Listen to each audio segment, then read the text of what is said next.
Então, olá, pessoal. Bem-vindos a mais um episódio do nosso RD Podcast. A gente está aqui com algum dos profissionais que trabalham na RD.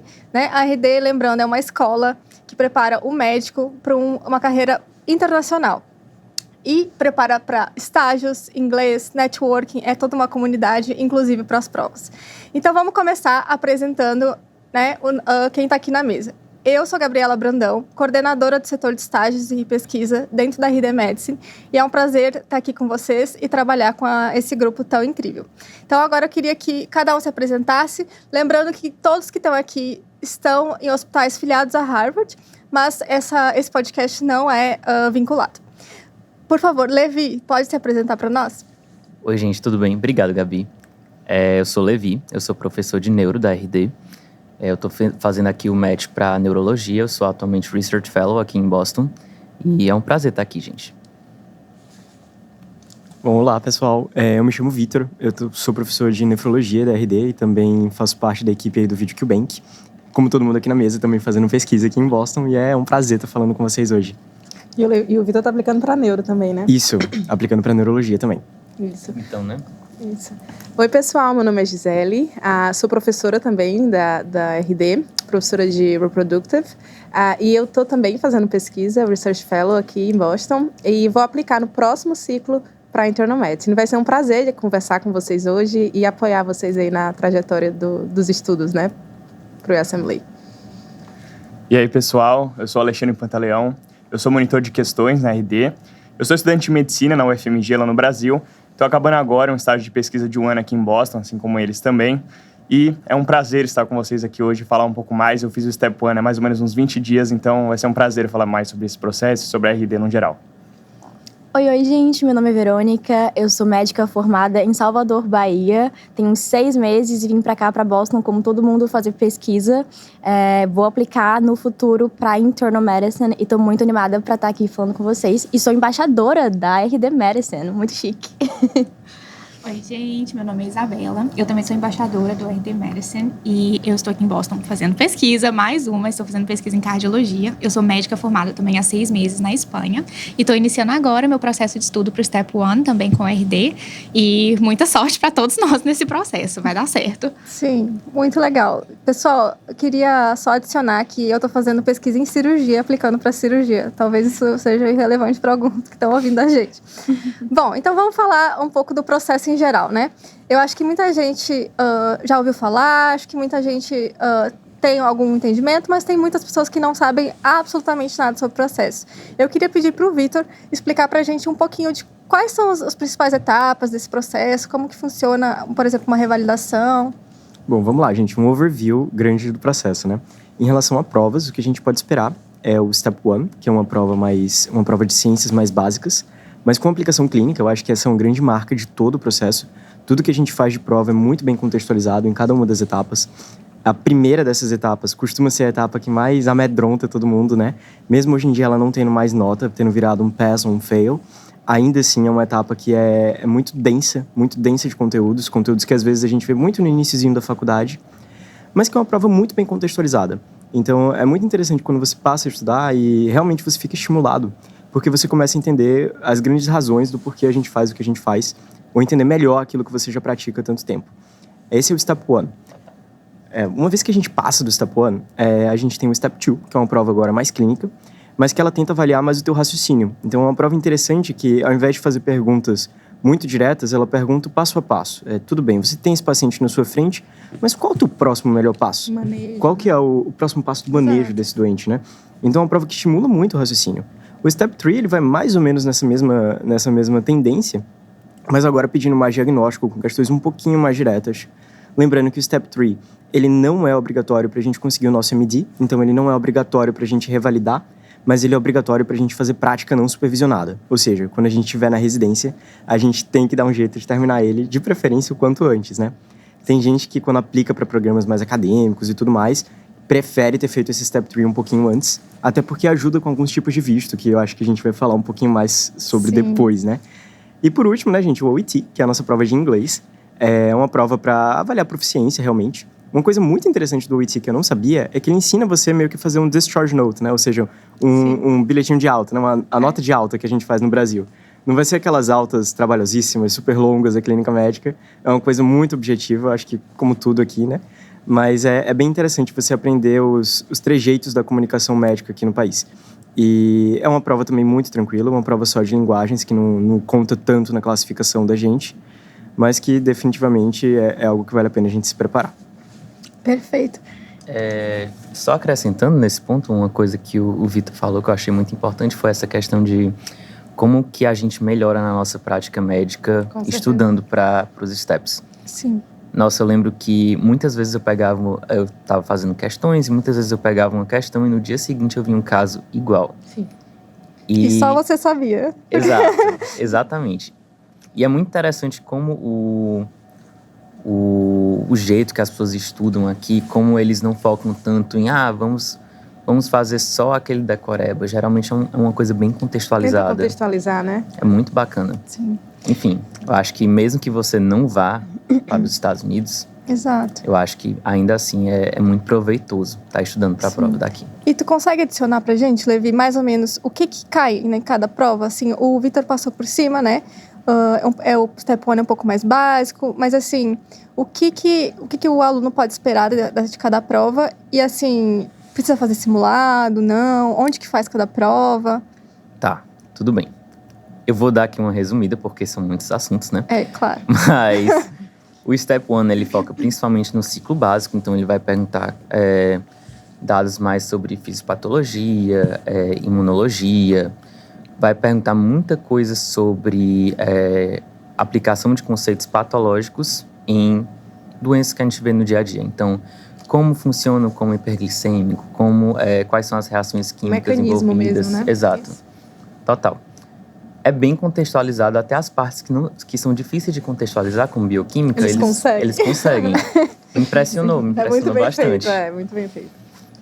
E, assim, é bem vasto o conteúdo. Você realmente tem que dedicar um tempo seu, porque Lembrando que é uma muita coisa. prova, Levi, desculpa te interromper, que eles fazem aqui durante o ciclo básico, né? Sim, O sim. americano que faz a Medical School aqui, ele faz depois dos 2 primeiros anos do curso. Então, assim, a prova é pensada para esse público. Então, por isso que volta bem, né? Para quem está fazendo depois de formado, então durante a faculdade. E eu acho que as pessoas têm muito medo de, porque é tão básico, de já faz muito tempo que eu esqueci, que eu fiz essa matéria, ou nem tive essa matéria de direito na faculdade. Será que eu não vou falhar nessa prova? Será que eu não vou, ir mal e tal? Como que a gente poderia pensar numa estratégia, né, de fazer essas matérias que a gente não está acostumado e garantir que a gente vai passar na prova, por exemplo? Nossa, tem várias maneiras de ser didático com matérias difíceis, né? A gente vai até abordar um pouco mais no podcast, mas tem a estratégia de fazer muitas questões, tem a estratégia de fazer simulados, que é fundamental.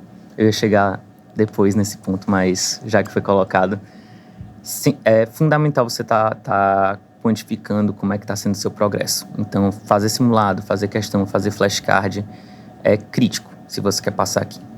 É chave, né? Como eles gostam de falar. Eu vou só acrescentar uma coisa também que eu acho muito interessante saber. É que, como ele comentou, é muito vasto o que você tem que saber para o Step 1. E por isso é muito importante também ter uma pessoa te guiando, alguém te guiando, falando o que é mais importante, o que cai mais. Né? Que, querendo ou não, os padrões se repetem também ao longo dos anos. E a matéria do ciclo básico não tem como saber absolutamente tudo. Então, de uma forma ou de outra, é muito importante a gente ter um guia nesse sentido de saber o que cai mais e tudo mais. Faz totalmente a diferença na prova. Sim. Eu acho que uma coisa para acrescentar também é que cada um meio que tem um ponto de partida diferente, né, em relação a esse tipo de preparo. Então, por exemplo, algumas pessoas vão querer, eu quero ver todas as aulas que eu puder, revisar tudo e vou assumir que eu nunca aprendi nada. Foi o jeito que eu saí partindo, mas eu conheço muita gente que não. Quer saber, eu acho que eu tive uma base muito bem consolidada, vou fazer aqui um mês, outro de simulado e é isso. Então, tem jornadas diferentes, tem pontos de partidas diferentes. Eu acho que, assim, é muito você entender de que ponto você está indo. Simulados ajudam muito a quantificar isso. A quantificar em que ponto que você precisa e o que é que vale a pena você focar mais o teu esforço para melhorar. Sim. Eu acho que o grande valor dessas provas é nivelar mesmo todo mundo, né? Porque cada um veio de uma faculdade diferente, que tem enfoques diferentes. Sim. De E o todo Step mundo, One, né? por incrível que pareça, ele une aquela coisa, várias coisas que a gente aprendeu na faculdade, que a gente só sabia que era assim porque era assim. A gente vai pro Step 1 e a gente entende de onde que vem, sabe? E isso é meio fascinante pra medicina. Você se sente, sabe, super interessante ali naquele processo. É bem legal. E spoiler é que esse conhecimento do Step 1, a gente acha, depois do Step 1 não vai precisar mais. Ele volta no Step 2. Ele tá voltando agora no Step 3 que eu tô fazendo. Eu já dei uma olhada como que é o website. Ele vai voltar nas provas dos boards depois, alguns conhecimentos. Então, assim, isso vai ser levado realmente pra o básico sendo valorizado, né? Exato. Você tem que entender que você vai saber aquilo. a sua base. E só pra gente finalizar essa parte da prova, você está falando de preparação, principalmente Esse é só o Step 1. Mas só um comentário que eu gosto de pensar, eu acho que vai ajudar quem estiver se preparando, é que eu acho que você tem que olhar a prova como se fosse indo para uma guerra. A melhor forma de você se dar bem nessa guerra é conhecendo o seu oponente. Então, você tem que entender como é que é a prova, por tempo que você vai ter por questão, o que é que cai mais. Não adianta você querer ir para uma batalha entendendo coisas fúteis. Ou então desinformado. Então, vamos ver a prova dessa forma, tentar desmistificar também um pouco. É muito difícil, eu não consigo. Total. Não é um bicho de 7 cabeças. Você consegue fazer sim. E como a Gisele falou, eu achei muito interessante, porque eu usava exatamente essa mesma analogia enquanto eu tava me preparando sobre questão de batalha. Eu não sabia, tá? Perdão. Eu juro. Porque... eles combinaram. Não, é sério. É porque eu falava que ao longo do tempo, porque é uma preparação, querendo ou não, mais longa, e a gente fica meio preocupado no final, assim, será que eu vou lembrar das coisas? Será que eu vou estar preparado? E o que eu sempre falava o período de preparação é como se você estivesse afiando a sua espada para chegar na hora da batalha. Então, se você passar esse tempo afiando a espada, você só confia nisso e chega lá na hora e dá certo, entendeu? Então, eu gostei porque fez muito sentido para mim na minha preparação também. Foi tudo pensado, tá bom? Não foi combinado. Eu acho que se a gente pudesse dar um conselho, assim, para o Step 1, não enxerga ele com medo, sabe? Fica inspirado pelo processo. Porque depois que você consegue vencer ele, você vai se sentir assim, sabe? Boa, Verônica. Unstoppable. Não, e é assim, verdade. é a chance de você aprender novamente que você não aprendeu tão bem no começo da faculdade. Vê como uma oportunidade, não como... uma oportunidade. Gente, isso é muito real. Ainda mais assim, eu digo porque eu tô sentindo isso, eu e Verônica, que estamos estudando agora pro Step 1. Eu digo assim, de primeira mão, gente, eu morria de medo da prova. Continuo morrendo, né? Eu tô assim, nos primeiros baby steps. Mas coisas, tipo, matérias que eu detestava, eu fazendo renal agora. Matérias que eu detestava, a gente não fazia a menor ideia. E tá me dando, tipo, dá gosto de estudar, sabe? Porque você entende as coisas exatamente. Quando você tira um pouco, assim, a prova quer me reprovar. Gente, a prova não quer te reprovar. Tipo assim, todo mundo passa, por que você não vai passar? Sim. Sabe? Tipo assim, realmente, pra colocar todo mundo no mesmo nível, tem que aproveitar o processo. Porque senão, pra quê? Vai sofrer todo dia na hora de estudar? Põe um sorriso no rosto, fala assim, hoje eu vou aprender uma coisa nova. E vamos. Bora mais um dia. E depois volta, né? Tem uma coisa que médico é bom é aprender, né? Então... Exato. Uma coisa, inclusive, que você tocou, agora eu lembrei. Uma coisa que eu gosto muito do estilo de prova do Step 1 é porque ele dá uma questão que vai ter o seu contexto, mas vai ser uma questão que é feita para você acertar. É diferente daquelas questões de pegadinha que a gente vê muito em vestibular. Verdade. Eles não fazem isso. Então, todas as informações que estão ali naquela questão, de maneira geral, estão ali para lhe ajudar. Isso é ótimo das provas Vamos aqui. voltar para nossa host agora, com o próximo tópico, que a gente se inspirou falando aqui. Adorei. Não, acho um ótimo. podcast só do Step 1, né? Exato. O Step 1 é a prova que geralmente trava o pessoal, né? Então é justo que a gente fale bastante dela. É o gargalo. Tu quer complementar com mais alguma coisa, Levi? Vou falar brevemente só do Step 2CK, Claro. do OIT e do Step 3. Muito bem, para ser médico, como o Vitor falou aqui, para ser MD, você tem que ter o Step 1 e o Step 2. E aí você vai aplicar para ser ECFMD Certified. Com isso, você é considerado médico aqui. Só que é mais difícil você ter atuação no mercado sem uma residência. Só para explicar, o ICFMG é o órgão que representa o médico imigrante, né? Exato. Aqui, não, só os imigrantes que vão ter esse certificado, né? Exato. Isso. Os americanos não precisam desse certificado para aplicar. Eles só precisam do Step 1 e 2. Eles não precisam de OIT, não precisam de Step 2. O Step 2CK é uma prova muito parecida com o Step 1, só que o contexto vai ser mais clínico. Então vai ser uma coisa que você que está na prática, no dia a dia, vai achar melhor. Porque são coisas que você realmente está usando todos os dias. Apesar de ter mais questões, né? As questões são um pouco mais longas, inclusive. E mais número também de questão, né? Sim, a prova é um pouco maior, mas eu achei mais fácil. É Achei muito mais a nossa realidade. E para quem está acostumado, acho que com as provas de residência do Brasil, é algo um pouco mais similar. Porque é meio que a próxima conduta, tratamento, Sim. né? Então, para quem estuda já para o medicurso, enfim, estudou em algum momento esses cursinhos, já tem um pouco mais de familiaridade, né? Inclusive, eu estudava para as residências do Brasil Isso. quando eu decidi fazer a residência dos Estados Unidos. Então, Inclusive foi aprovado em primeiro lugar em neurologia, né? Foi. Vamos falar sobre Nossa. isso, sim, Vamos no nosso falar, estado. Vamos falar sobre isso, tá? O professor de neuro. Foi longa história, gente. longa história. Todo Mas, mundo tem um enfim. background aqui, né? No Brasil também. Decidi não assumir para vir para cá. E o Step 3 é uma prova que não é obrigatória, mas como o Vitor disse, ele é de muito bom tom que você faça antes da residência. Primeiro porque durante a residência vai ser difícil fazer uma prova dessas, já que vai cair assuntos de... Vamos supor que você faz residência de neuro. Vai cair assunto de gineco, de obstetrícia, de pediatria, coisa que você pensou que tinha deixado para trás e vai ter que Exato. reviver. Eu lembro que quando eu estava fazendo estágio aqui, a residente de psiquiatria, coitada, né? Tava revisando todos aqueles assuntos que não pertencem mais ao que ela vai fazer. Sim. Enfim, é bom que você faça horrível. antes até para pegar como é uma prova parecida com o Step 2, é bom que você faça pegando esse embalo. E o OIT é uma prova só dedicada a inglês médico. De maneira geral, é uma prova que tem uma aprovação grande, não se amedrontem com ela, mas como toda prova, você tem que ir estudando para aquela prova. Eu conheço casos, inclusive, de americanos que reprovaram o OIT porque não se prepararam em relação a tempo. Isso. Ele vai exigir um tempo para produção escrita, vai ter um áudio que você vai Tem que escutar. dançar conforme a música ali, né? Total. Tem uma entrevista com um caso clínico, inclusive. Eu fiz o OIT super recente, eu posso depois, Vai. na frente Depois do podcast, falar falar um mais. pouquinho sobre a experiência. Eu acho que seria legal a gente falar um pouco dos scores, né? Que o Step 1 agora é Pass or Fail, e o Step 2 acabou tendo essa relevância maior nas notas e tal. Sim, Exato. isso é E um como grande que o ponto de simulado discussão. interfere nessa preparação Pra também, né? edição, né? Total.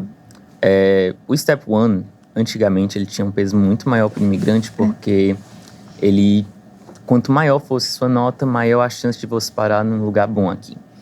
Só que agora o Step 1 virou Pass or Fail. Você só tem que tirar a nota mínima, que é em torno de 196, se eu não me engano, para você ser aprovado. Com isso, o Step 2 ganha mais força. Porque ele... Protagonismo no score. Total. Antes o Step 1 tinha mais força, agora o Step 2 vem com mais força. Então, E tirar uma por nota boa. que as notas importam nesse sistema de entrar na residência? Eu sei que o Vitor falou um pouco, mas assim, vamos relembrar como que um programa de residência avalia um candidato, né? Acho que isso é importante falar para entender essa dinâmica da nota. Desculpa interromper, só uma Pode coisa falar. importante, só porque ele falou do score do Step 1 para passar, que ele falou em nota padronizada, né, que é o 196. É difícil, porque a gente está acostumado com as provas do Brasil, que pensa em qual a porcentagem de acertos eu tenho que fazer na prova para conseguir passar. E é difícil falar isso, porque a prova tem 280 questões, e 80 delas, até 80 delas, podem ser questões de teste, assim, são questões que não valem para sua nota final. Mas, de maneira geral, dizendo assim, é em torno desses 65% de acertos das questões que valem. Então, tendo como base, assim, 65, em 70, assim, estável, a chance de passar é mais de 99%. Então, é bom trazer essa padronização para a nossa vida real. Então você tem que ter consistentemente nos simulados, né? Acima dessa porcentagem, para ficar bem tranquilo. Isso. E falar um pouco também em relação à importância de scores e tudo mais, né? Quando a gente fala que o Step 2 ele assumiu o protagonismo, isso não tira a importância do Step 1, porque a gente vê cada vez que a gente dá uma olhada nesses estudos de quem vai se dar bem no Step 2, né? Tem muito estudo aqui que tenta prever isso. E o score que a gente tirava no Step 1, ele era o maior fator preditivo da nota do Step 2. Então, isso é uma coisa que conta muito, mas a avaliação, como a Gabi falou, ela não depende só do score. É uma avaliação muito holística, né? Que é isso, ele conta todo o teu currículo, tudo que você fez. Isso vai ser trazido para você nas entrevistas de residência. Então, muita gente veio me perguntar de grupo de pesquisa que eu participei ali no primeiro ano da faculdade, sabe? Sim. Então, eles realmente demoram um tempo para ler o teu currículo, para ver o seu personal statement, ver o que você tem a falar sobre você mesmo, né? Quais que são as tuas motivações. Eu acho que são coisas que contam muito aqui e que às vezes a gente não valoriza tanto. Eu tive um entrevistador para mim agora, recente, nessa rodada de entrevistas do Match, que falou, olha, Vitor, quando a gente estava avaliando os currículos e tal, o que mais me chamou a atenção foi o teu personal statement. E assim, realmente foi o que me fez chamar aqui para entrevista e tudo mais. Você pode me falar um pouco mais dessa coisa que você escreveu aqui? Então, é uma coisa que realmente eles veem tudo. Tudo que a gente manda vai ter algum peso, sabe? Quase As ninguém... dicas depois, hein? Exato. Quase ninguém se importa com a nota, né? Na hora do match. Assim, se você foi chamado para entrevista, agora a gente quer saber quem a gente está entrevistando, né? A pessoa Levi, a pessoa Vitor, né? Eu acho que isso conta muito aqui. Eu acho que, assim, como eu explicava pra minha família, né? Aham. Como funcionava o processo. Você Exato. precisa de 3 pilares aqui. O seu currículo, você precisa das suas notas e você precisa da entrevista. Para conseguir uma boa entrevista, de maneira geral, você precisa ter estágios aqui ou fazer algum tipo de observership. A gente vai falar um pouco melhor disso. Currículo, Cartas, né? você vai construindo com aqueles artigos que você publica, eventos que você vai. Depende muito da residência, qual a importância de cada ponto. Para residências mais competitivas, você tem que ser bom em todos os pontos. Gabriela pode falar sobre isso, né? Total. É. Pra Não é residências fácil. São muitos menos anos construindo um currículo, né? Não é da noite pro dia. É, Por isso não. que também é importante ter uma rede, né? Sim. Que te apoie, te prepare para cada etapa dessas. Porque não é simplesmente, fiz a prova sozinho, vou lá, aplico e vai dar certo. Geralmente não é assim que funciona, né? Sim. Uma dúvida que sempre surge, sempre me perguntam, que eu quero ouvir a opinião do Levi, é sobre notas na faculdade. Muita gente me chama e fala, eu fui mal em bioquímica no primeiro semestre, será que isso vai me impedir de revalidar o diploma? Qual é a sua visão sobre isso? Olha, eu sendo sincero, ninguém nunca me perguntou em nenhuma entrevista. Então, ignore o seu histórico escolar, de maneira geral. Eu acho que pode ser uma coisa delicada que você venha justificar se você, por exemplo, perdeu numa matéria, teve que repetir um ano da faculdade, que se torna um red flag, mas assim, nada que você não possa explicar por que isso aconteceu depois, até no seu personal statement mental e contornar a situação. Mas, do modo geral, quem tem uma nota maior durante a faculdade inteira e quem tem uma nota, sabe, não acaba acrescentando tanto pro avaliador. Exato. Inclusive no ERAS, que é o sistema de aplicação, tem uma parte assim, você antecipou ou adiou a sua formação médica e por quê? Né? Então ele já abre prevê justificativa. que pode ser que alguém tenha tido algum problema durante essa formação e dá o espaço para justificar, né? E é o que vocês comentaram de nivelar, eles nivelam pelos steps, né? Então acaba que é importante, claro, você justificar um possível red flag, mas eles vão ver se você conseguiu fazer o step 1, teve pass, teve um bom score no step 2, tá nivelado. Né? Eu acho que tem 2 coisas que valem a pena marcar aí. A primeira é que nunca é tarde para aprender. Então, assim, quando o pessoal fala, mas eu era terrível em histologia, eu nunca conseguia identificar nada em uma lâmina, meus professores iam me reprovar sempre, etc. Nunca é tarde para aprender. Eu acho que se você tem um preparo, você tem muita dificuldade com esse assunto, você vai lá, assiste aula, faz questão, faz tudo. Eventualmente você passa essa barreira, sabe? Sim. Então, acho que assim, quando a gente tem dificuldade em muita matéria na faculdade, às vezes é do jeito que foi passado pra gente. Às vezes, quando a gente vai procurando outras formas de entender aquele assunto, a gente consegue. Então, isso é um ponto. O segundo ponto é que o que a gente faz na faculdade é muito valorizado, no sentido que tem uma carta que o reitor da faculdade escreve, né? No Brasil, a gente talvez nem tenha tanto esse hábito. Acho que muitas pessoas... Minha reitora, por exemplo, quando eu fui pedir, ela disse, eu não lembro de ninguém que me pediu isso. Como que faz? Sim. Né? E ela foi uma querida e foi atrás e foi procurar coisas do processo, e, enfim, para se informar e fazer bem direitinho. E eu vi muitos pedis daqui que falaram em pedir a pessoa que coordena, né, o programa de residência, e que falaram assim no Twitter, gente, olha, eu valorizo muito quando eu leio um MSPI, que é essa carta, né, do reitor, e eu entendo um pouco mais como que foi a tua formação e vejo como que você brilhou naquele contexto. Sim. Então isso é... No contexto de nota.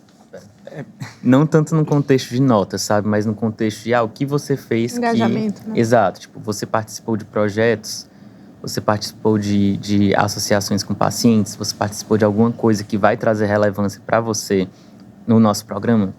Sim. Eu acho que, assim, a gente acaba... Tudo é importante. Então, cada programa vai focar em uma coisa diferente. O último programa que me entrevistou focou na minha nota do Step 3, para terem noção. Coisa que a gente... Step 3 geralmente é uma nota que ninguém liga muito. Que deve ter sido uma nota muito boa, porque eu Levi, né? Então chamou a atenção. Chamou a atenção. Chamou a atenção. Foi uma nota Como boa, não ponto. prestar atenção nisso, Eu né? queria só acrescentar uma coisa também sobre a questão de currículo, é que tudo também é a forma como você vende. Então, Total. ele comentou, claro, de engajamento de sociedade, projetos e tal.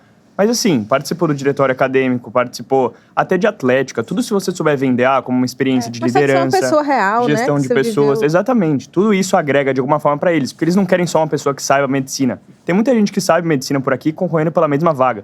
Eles querem realmente analisar você como pessoa, como a Gabi falou. Por isso o personal statement também é muito importante, sabe? E outra coisa, o poder de transformação que você teve para a tua universidade. É. Porque eles pensam, se essa pessoa Pra fez comunidade. um impacto na faculdade dela, ela vem para cá e vai fazer isso no meu programa também. É isso que eu quero, sabe? Ou na sua vida profissional, né? Se você já tivesse formado há um tempo, o que é que você fez ali?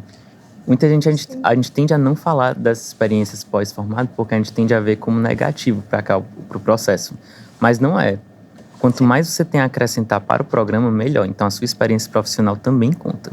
É um pouco mais difícil quando você já tem muitos anos de formado, mas não é impossível. Temos muitos casos. Total.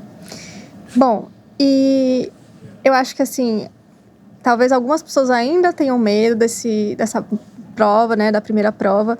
E eu acho que, como os meninos falaram, né, como as meninas falaram, que estão estudando, pode parecer um pouco amedrontador, é muito conteúdo, mas a gente realmente tem que estar empolgado para aprender, né? Mas eu queria que o Alexandre, que realizou a prova há pouco tempo atrás, né, falasse um pouco mais assim sobre revisões passadas, como que os flashcards têm esse papel em preparar para uma prova que dura tanto tempo, né? Exatamente. Essa era uma questão que me pegava muito assim no começo, porque eu fiz a prova há 20 dias, há um mês assim mais ou menos, passei, fiquei muito feliz. E como o Levi falou, né, o conteúdo é muito grande e nesse tempo de preparação a prova também é muito grande, então a gente fica pensando, eu tenho que aprender com questões, como ele comentou, que é a melhor forma assim, mas além de aprender, a gente tem que lembrar. E lembrar depois de 9 meses é muito difícil, assim, você lembrar exatamente do que você viu e tal. E é nesse momento que entram os flashcards. Então, basicamente, assim, a revisão espaçada é praticamente o método mais validado cientificamente para você conseguir lembrar de algum assunto.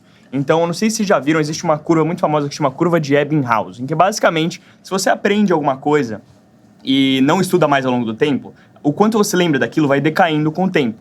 Se no intervalo que isso vai começando a cair, você vai lá e relembra isso no longo prazo vai te manter com um conteúdo muito maior, você vai lembrar muito mais daquilo que você aprendeu. Então, esse é o princípio do flashcard. Para quem não sabe o que é um flashcard, pensem naquele fichamento físico que muita gente faz até hoje. Que basicamente é uma folhinha de papel que na frente você escreve uma pergunta e atrás você escreve a resposta. É exatamente isso, só que pensa, se você tivesse que fazer 2.500 disso na mão, não ia dar muito certo. Então, isso basicamente a gente passa para a tecnologia, né? Para o computador, para o celular, enfim. E é nesse momento que entram os flashcards, que são basicamente perguntando sobre os pontos da matéria que mais caem no Step 1. Então, basicamente, para aprender seriam as questões e para memorizar seriam os flashcards.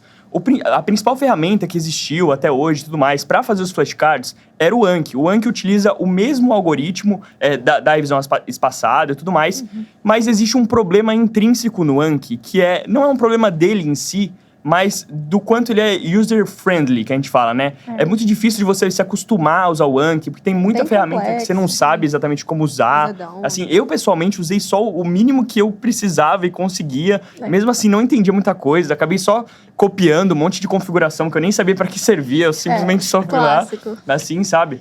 Então, nesse momento, por exemplo, a RD está desenvolvendo já está praticamente pronto, né, um aplicativo de flashcards, que o intuito é ser praticamente o Anki, assim, em questão de conteúdo para te preparar e te lembrar para a prova, só que de uma forma extremamente mais fácil, entendeu? Sim. Daquilo que você consegue entrar e saber o que está sendo programado para você. Se você esquecer de fazer um dia, isso vai ser reprogramado automaticamente ao longo do tempo. Então, assim, os flashcards são essenciais na preparação. Eu tenho certeza absoluta disso. Eu acabei de fazer a prova e assim, sem isso eu não conseguiria. Porque, às vezes, é difícil, assim. A Isabela falou uma coisa totalmente verdade. Você tem que gostar do processo, tem que se apaixonar por aprender, sim. Mas a gente sabe que os dias, muitos deles não são assim, sabe? Muitos dias são só sentar lá e fazer. E é nesse ponto que entra o flashcard, fazer todo dia. E sendo sincero, não é legal você chegar lá todo dia e fazer 200, no 300, ônibus, 400 né, flashcards. Nossa, eu fazia andando o flashcard. Tudo bem, eu tava nos Estados Unidos, não tinha muito farol, eu tava numa ponte e tal, é mais seguro. Mas uma ponte. Também não é muito seguro você fazer flashcard andando. Congelando no frio. Nossa, isso eu sofri muito no começo. Aí só pra uma frase que o Rafa usa muito, só porque acaba resumindo o que tu falou, né? Que consistência é maior que genialidade. Não, exatamente. Então você fazer todo dia o flashcard ali, não desistindo, mesmo sem vontade. Não, e é tipo, é confiar cegamente, assim, de verdade. É meio que confiar cegamente que você vai lembrar. Não dá pra dar muita margem pra você ficar pensando, nossa, tô aprendendo isso hoje. Será que daqui a 8 meses eu vou lembrar isso? É verdade que tem um fato avulso que você lembra até hoje. Eu fiz o Step 1 faz o quê? 2 anos? Eu ainda lembro. Não, exato. E aí, o que eu tava falando é que, assim, é chato, sim. Só que é inegavelmente muito bom. eu cheguei na prova, você bate a questão em uma palavra-chave, você sabe a resposta. Porque tem muito disso no Step 1, que nem o Levi falou. Tem a imagem. Exatamente. É como se... Eles não estão tentando te dar pegadinhas. Eles estão tentando te dar uma palavra-chave que você tem que associar com uma doença. Ou uma região dos Estados Unidos com uma doença. Qualquer coisa assim. Então, eu bati o olho e já sabia uma resposta. Então, eu vi que, ao longo do tempo, isso faz totalmente a diferença. Então, pra mim, flashcard é uma coisa assim... É um dos pontos indiscutíveis de uma preparação pro Step 1. Eu não sei o que seria a minha bioquímica sem flashcard. Não tem como. Eu adoro que ele trouxe o Ebbinghaus, é isso? o nome curva dele? de Ebbinghaus. Não, mas eu aprendi isso com meu Genial. pai, falando pra mim assim, filha, conhecimento é um saco vazado no fundo. E aí tu tem que colocar o conhecimento novo e ao mesmo tempo você vai catar lá o que caiu pra fora e põe de É volta. a curva explicada, né? A curva explicada pelo meu pai. Conhecimento Genial, popular. Quem é gente. esse Ebbinghaus frente, né? É o pai da Verônica. Não, Muito bom. E claro, eu acho que explicou perfeitamente o quão é importante manter esse conhecimento, né? E eu acho que isso, assim, resolve a prova, né? Vai ser muito mais fácil.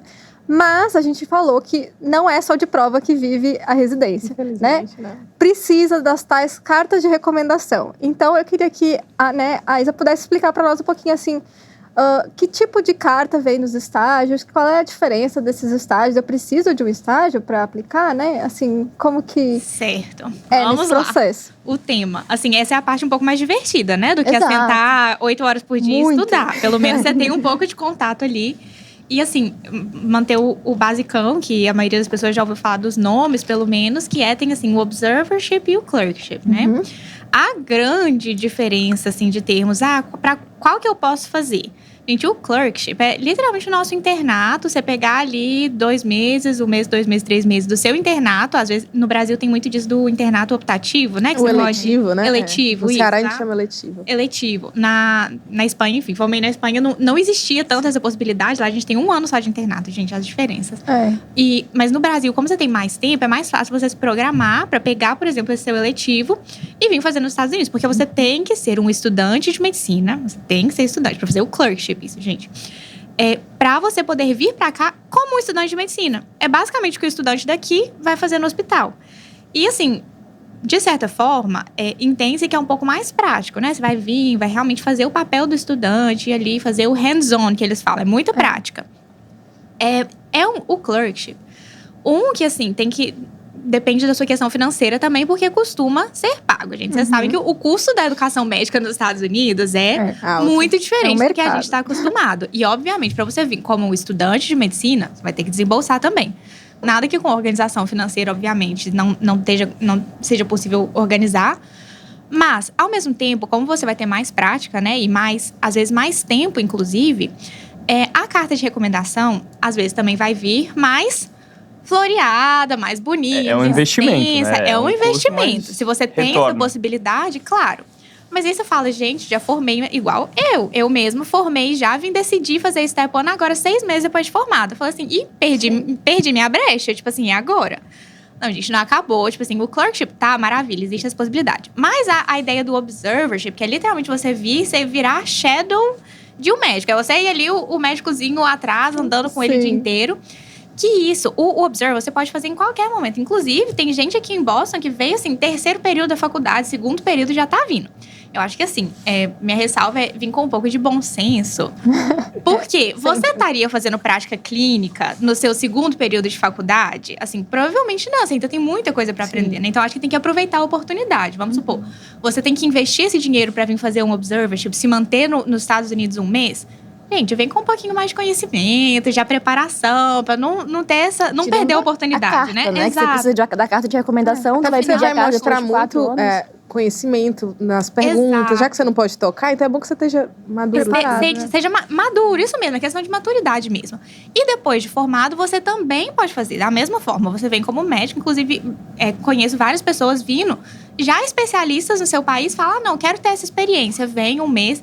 Existem opções pagas, opções não pagas. Não precisa de Step 1 em todos os lugares. Tem lugar que pede, tem lugar que não pede, mas é muito mais fácil de organizar, né? Muito assim do contato, que hoje em dia, inclusive a RD tem um recurso que ajuda, né, o pessoal a entrar em contato para organizar os estágios. E sempre lembrando que, assim, o estágio que a Gabi falou é para pegar a carta de recomendação, gente.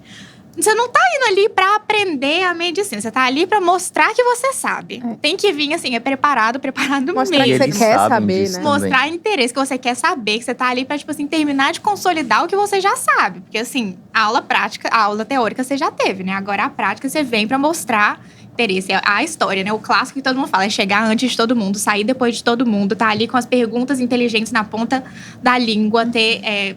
E outra coisa, assim, eu sempre falo, e eu acho que todo mundo tava falando na questão da aplicação, sempre valorizam muito a pessoa simpática, gente. Ser simpático. Porque a prática clínica é um pouco assim... Todo ser mundo quer sociável. uma pessoa boa de trabalhar Exatamente, junto, boa de né? trabalhar, que seja simpática. Aquela pessoa ali, oferecer uma ajuda. Às vezes você fala assim, não, isso não é a minha função. Você tem que estar sempre disponível pro que Gente, precisar. exato. E até como gente, observership chato, também, né? né? Porque no observer você não tá fazendo nada em si, assim, encostando no paciente em nada. Então, inevitavelmente, a sua contribuição é muito mais ser proativo, de oferecer para apresentar o caso de um paciente, alguma E coisa esse é um assim. ponto Total. importante, porque às vezes você vem fazer, você já é especialista no Brasil, você já acaba que tem uma ideia assim, você tá vindo como interno. Como se você tivesse um internato no Brasil, né? Então você tem que estar ali no mindset. Na humildade. Você não é mais Humildade, especialista exatamente. lá. Exato. E a questão? Desculpa, eu só tenho uma ressalva, não uma ressalva, mas algo a adicionar que você falou do clerkship, que eu acho importante falar. É que o clerkship, ele só pode ser feito na faculdade, mas especificamente no último ano da medicina. E também aí você pensar, será que minha faculdade vai deixar, não sei o quê? Se alguém souber mais, por favor, complemente. Mas eu tenho uma certeza quase absoluta de que existe uma resolução do MEC que você pode fazer até 25% do seu internato fora da sua instituição. É verdade. Então, é meio que algo obrigatório de ser aceito, assim. Então... Vá nem atrás, toda né? Eu não universidade quero vai... ter ninguém chegando na faculdade falando, é meu direito fazer nem 25%. todas vão pro podcast. Leve impressa a lei lá. Ela vai levar o teu podcast, dizer. Um menino que eu ouvi lá no podcast falou que eu posso, viu? Eu Com acho. organização, delicadeza, né? Falar assim, tudo é muito organizável. Eu conheço muita gente que teve essa oportunidade. Às vezes até assim, precisa de um pouco mais de tempo, né, gente? Sim. Mas só acrescentar esse último tema que eu achei muito importante aqui que os meninos falaram. O observership, gente, vai variar muito de instituição para instituição. Tipo assim, tem médico que vai te deixar fazer um pouco mais. Tem médico que vai te deixar... Teoricamente, você não poderia fazer, assim... Seguindo a regra exata, você tá ali para observar e não vai interferir. Mas a gente sabe que não é assim. Às vezes vai vir uma pessoa que já é especialista, gente. Vai ficar ali olhando, o médico vai falar, não, vem cá, me ajuda a fazer essa história, escrever o que for. Mas sempre assim, read the room, né, gente? Se situar. Sim. Se a pessoa te deu Bom liberdade, você toma aquela liberdade para mostrar serviço. Supervisionar. Se não deu liberdade, gente, fica no seu lugar. Você vai fazer o que você acha que tá no seu alcance. E sempre com o objetivo é isso, mostrar pontos importantes, as soft skills, que são as famosas, para depois você conseguir ter, assim, aquela liberdadezinha e falar, oi, então preciso de uma carta de recomendação desse estágio, assim, como vamos fazer isso, né? E a pessoa ter o que falar de você. Que não seja uma pessoa genérica, como todo mundo, né? Falar assim, a Isabela é muito boa de serviço. Nada pior do Isabela que e uma carta 95%. genérica. E isso se machuca alguém puder mais comentar do que- mais sobre isso que alguém fez, eu acho importante falar que ela falou da carta de recomendação. Muitas pessoas falam também de quando começar o observership, já falar com o avisar. médico que você tem interesse de revalidar e tal, e que pode Deixar ser uma ciente. estratégia falar antes que você... Pra pessoa prestar mais atenção em você, dar alguma dica nesse sentido. No final, marcar uma reunião pra conversar, se alguém souber mais sobre Feedback, isso. né? Pedir feedback sempre é uma boa estratégia. Exato. Tem vários approaches. Eu acho que é importante sempre ser muito formal nesse pedido, né? Não é pedir carta em corredor, não é pedir como se estivesse no boteco, né? É marcar uma reunião com a pessoa, pedir feedback e tentar pedir ajuda, né? E quando o Panta falou, é progresso. mais deixar aware que você tá no processo. Não, Isso. tipo assim, vou querer uma carta no final. Não, Sim, não. Eles sabem, mas você não Eles pode ser tão sabem. direto. Eu acho que read the também- room mesmo, né? Foi o que falaram aí, realmente. O jeito como você vai comunicar isso já meio que é esperado, todo mundo que tá vindo de fora. Já é Então, o esperado. jeito que você vai comunicar isso também importa, né? É o que a Gabi falou, formalidade conta muito. Eu tive um conselho que me disseram de, tipo, tudo que você for fazer, do it scholarly. Tipo, Exato. faça Na como se dúvida, fosse... seja o mais formal possível. Exato. E uma exato. coisa a se pensar muito é que tipo de carta de recomendação tu vai receber. Porque no final das contas, ele não vai escrever, essa pessoa fez um observer, fez um clerkship. Ele vai descrever o que você fez. Exato. E tem 1000 possibilidades que você pode fazer com isso. Pessoas que fizeram clerkship e não conseguiram mostrar serviço, mesmo tendo liberdade no serviço pra ir lá, atender o paciente e conversar. E pessoas que fizeram observers que foram brilhantes, sabe? Que escreveu um case report. Eu fiz um observer no 9º semestre, que eu, na verdade, não tava nem pensando em aplicar. Eu vim pra decidir se eu queria aplicar. E aí, acabei tendo muito contato com os fellows e tal. E eu não tinha essa liberdade. Ainda mais que eu vim fazer observer, tipo assim, numa Ivy League e tal. O pessoal muito mais preocupado com as regras mesmo, né? Não podia ter o contato com o paciente daquele jeito. E eu ficava, o que é que eu posso fazer? Eu sei slide, vou tentar apresentar alguma coisa pra eles, pra mostrar que eu sou boa de slide, de apresentação. Então, eu catei ali um tema que eu vi os médicos conversando, discutindo uma técnica diferente. E falei, gente, eu vi que saiu um artigo sobre isso, eu posso trazer e apresentar, se vocês tiverem interesse. Aí todo mundo, não, sim, com certeza. É proatividade, é conhecimento. Né? E eu fui, apresentei, o pessoal adorou a apresentação. E o melhor de tudo, depois de, sei lá, 2 anos, aquele tema tinha, tipo assim, randomized clinical trial sobre ele. Eu resolvi fazer uma meta-análise, entrei em contato com o pessoal do programa. Falei, nossa, lembra aquele negócio que a gente discutiu? Tô escrevendo uma revisão sistemática com meta-análise. Você quer entrar como senior Ou seja, mostrou author? que não foi algo que só quis mostrar lá na hora, né? Que você realmente tinha interesse. Exato, e eu recebi uma mensagem do fellow que hoje é attending, falando, tipo, nossa, que orgulho, sabe? Um tema que a gente discutiu lá. Foi meu momento, sabe? Essa aula que você deu agora. E já vai gerar pra mim uma carta de recomendação nova. E a carta que eu tinha lá vai ser atualizada, porque eu fiz o 9º semestre, sabe? Eu vou conseguir atualizar de que, tipo, poxa, ela manteve uma continuidade do trabalho que fez com a gente em 2021. Então, isso tem formas do Observer se destacar e conseguir uma boa carta. E uma carta que fala que fulano é pontual. Ok, tem que ser, né? Não é mais do que sua obrigação. Parabéns pelo mínimo. Fulano é gente boa. interessado. Ok, mas eu quero saber o que fulano é de diferente de todos os outros. Porque todo mundo tem que fazer o bare minimum. Mas por que você é especial pra estar aqui no meu programa, sabe? E você tem que mostrar esse brilho de alguma forma. E os PDs sabem que uma carta boa, ela na verdade é ruim, né? Se a carta não for excelente, ela não é boa, né? Porque uma carta que só fala coisas boas na média é uma carta que a pessoa tá deixando nas entrelinhas que é só mais um. Escreveu pra ser polite, pra ser educado. Pra ser educado. Ctrl+C, Agora, Ctrl+V. uma carta que se destaca é uma carta que, às vezes, pra nós brasileiros, parece até exagerado, né? Tipo, é uma coisa Isso que a gente quer é florida. strong letter, né? Que é aquela bem... É pessoa Nossa, diferente. e eu acho isso engraçado, gente, que no Brasil a gente tem muita mania de criticar isso de uma recomendação de uma pessoa, tipo, ver isso com maus olhos. Eu acho isso tão engraçado que o que importa, o que tem que importar são coisas objetivas, é a sua nota na prova. Gente, o que vale mais pra você, se não a recomendação de outra pessoa que você confia mais e essa pessoa te fala assim, não, Gabi é boa de serviço, é boa de trabalhar junto. Gente, isso vale ouro.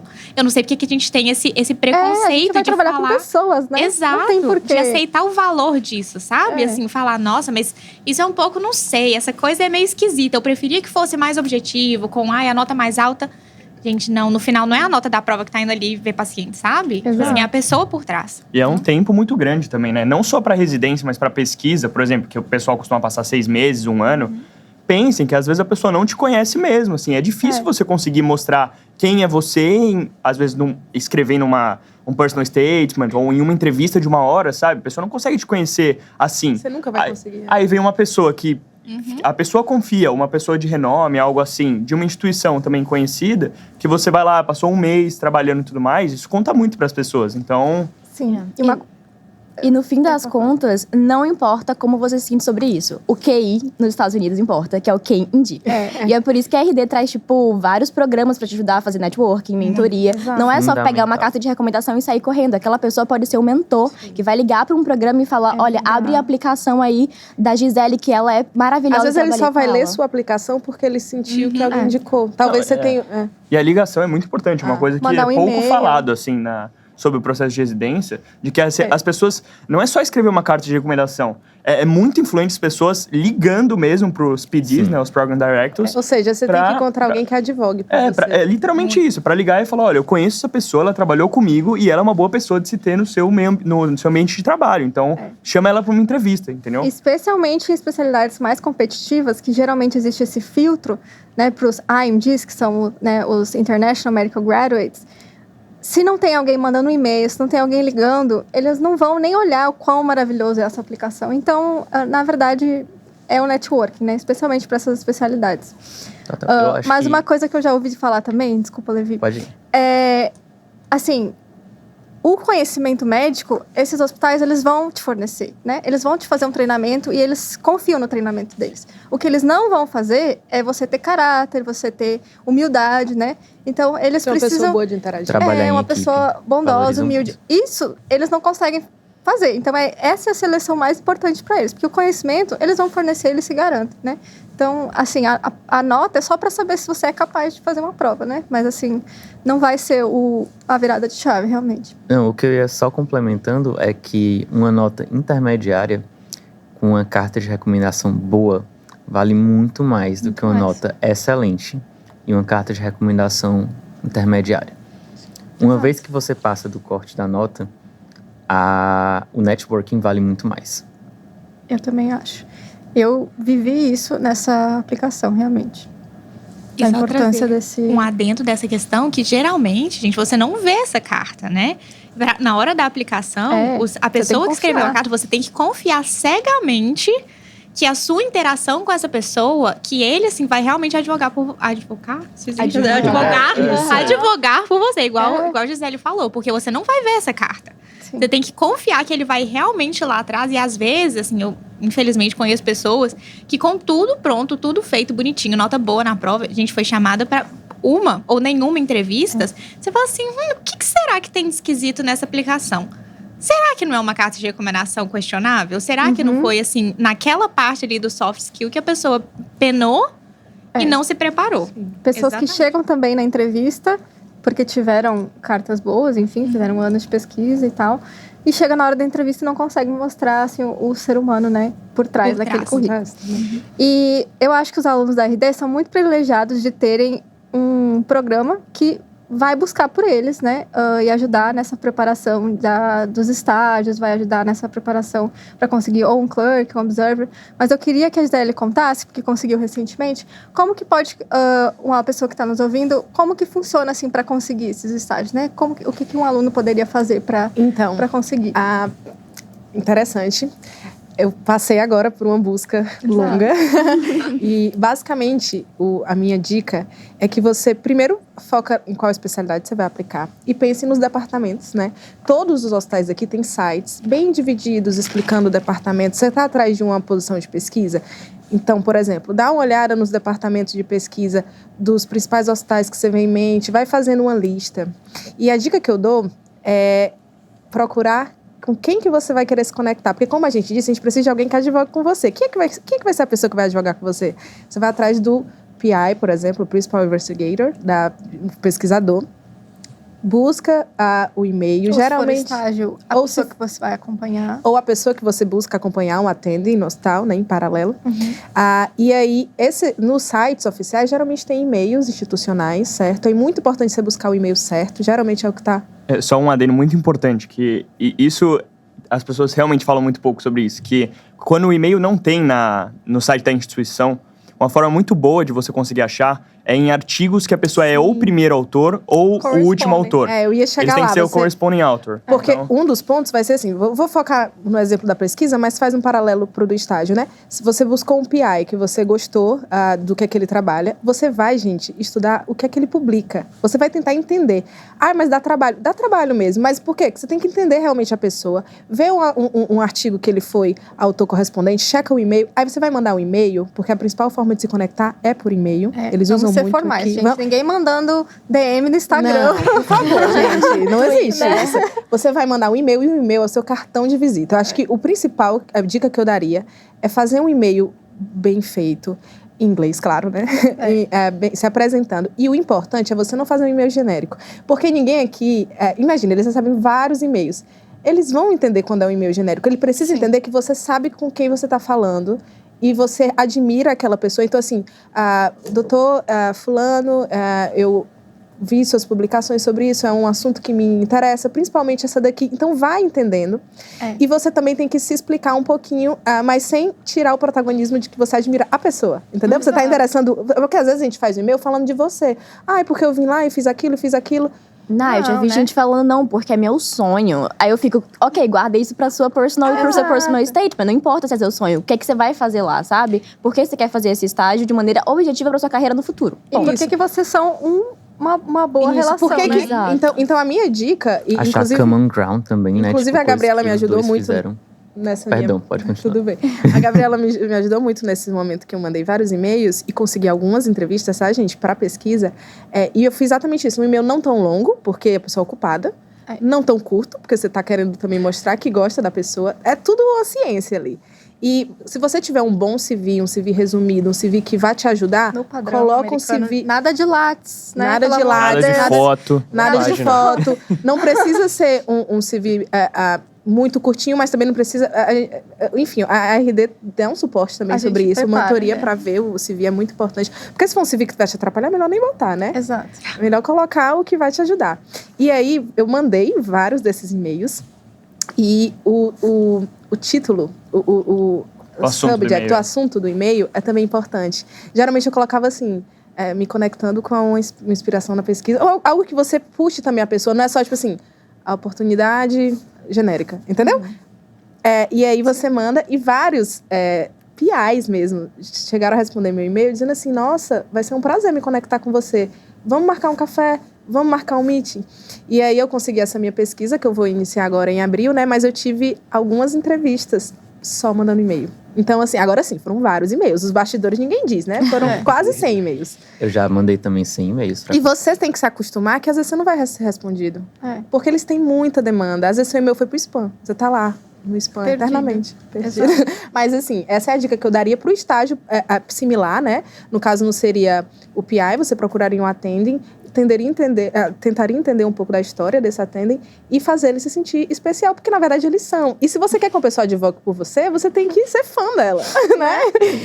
Sim. Por que ele vai querer te defender? Então é isso. Levi queria... Não, gente, tem uma consultoria sobre isso, eu diria que é fundamental. Eu acho que foi a parte do processo que eu senti que as informações eram muito conflitantes entre uma coisa e outra, o que é que deveria ser feito, o que é que não deveria.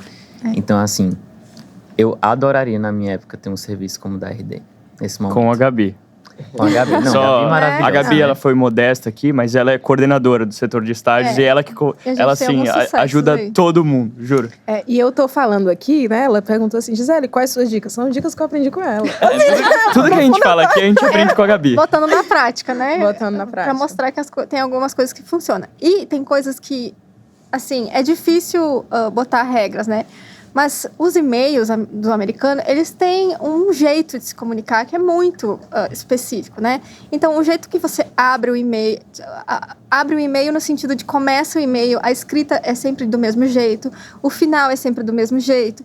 Porque tem uma formalidade nisso que tem que ser seguida. Gente que pode achar, é cringe. Não, é o padrão. Não, é o e um formal. inglês perfeito. Inglês Não é perfeito. inglês, mandar em inglês um e-mail. Assim, qualquer erro de português, de inglês pode te prejudicar Pode ser mal muito. visto. Ou vício, né, de tradução, porque às vezes você acha que tá... não, mas Falsas tá... Ou contração, sabe? Ao invés de falar I am, falar I'm. Entendeu? E você tentar botar atenciosamente, você vai traduzir, isso vai ficar péssimo.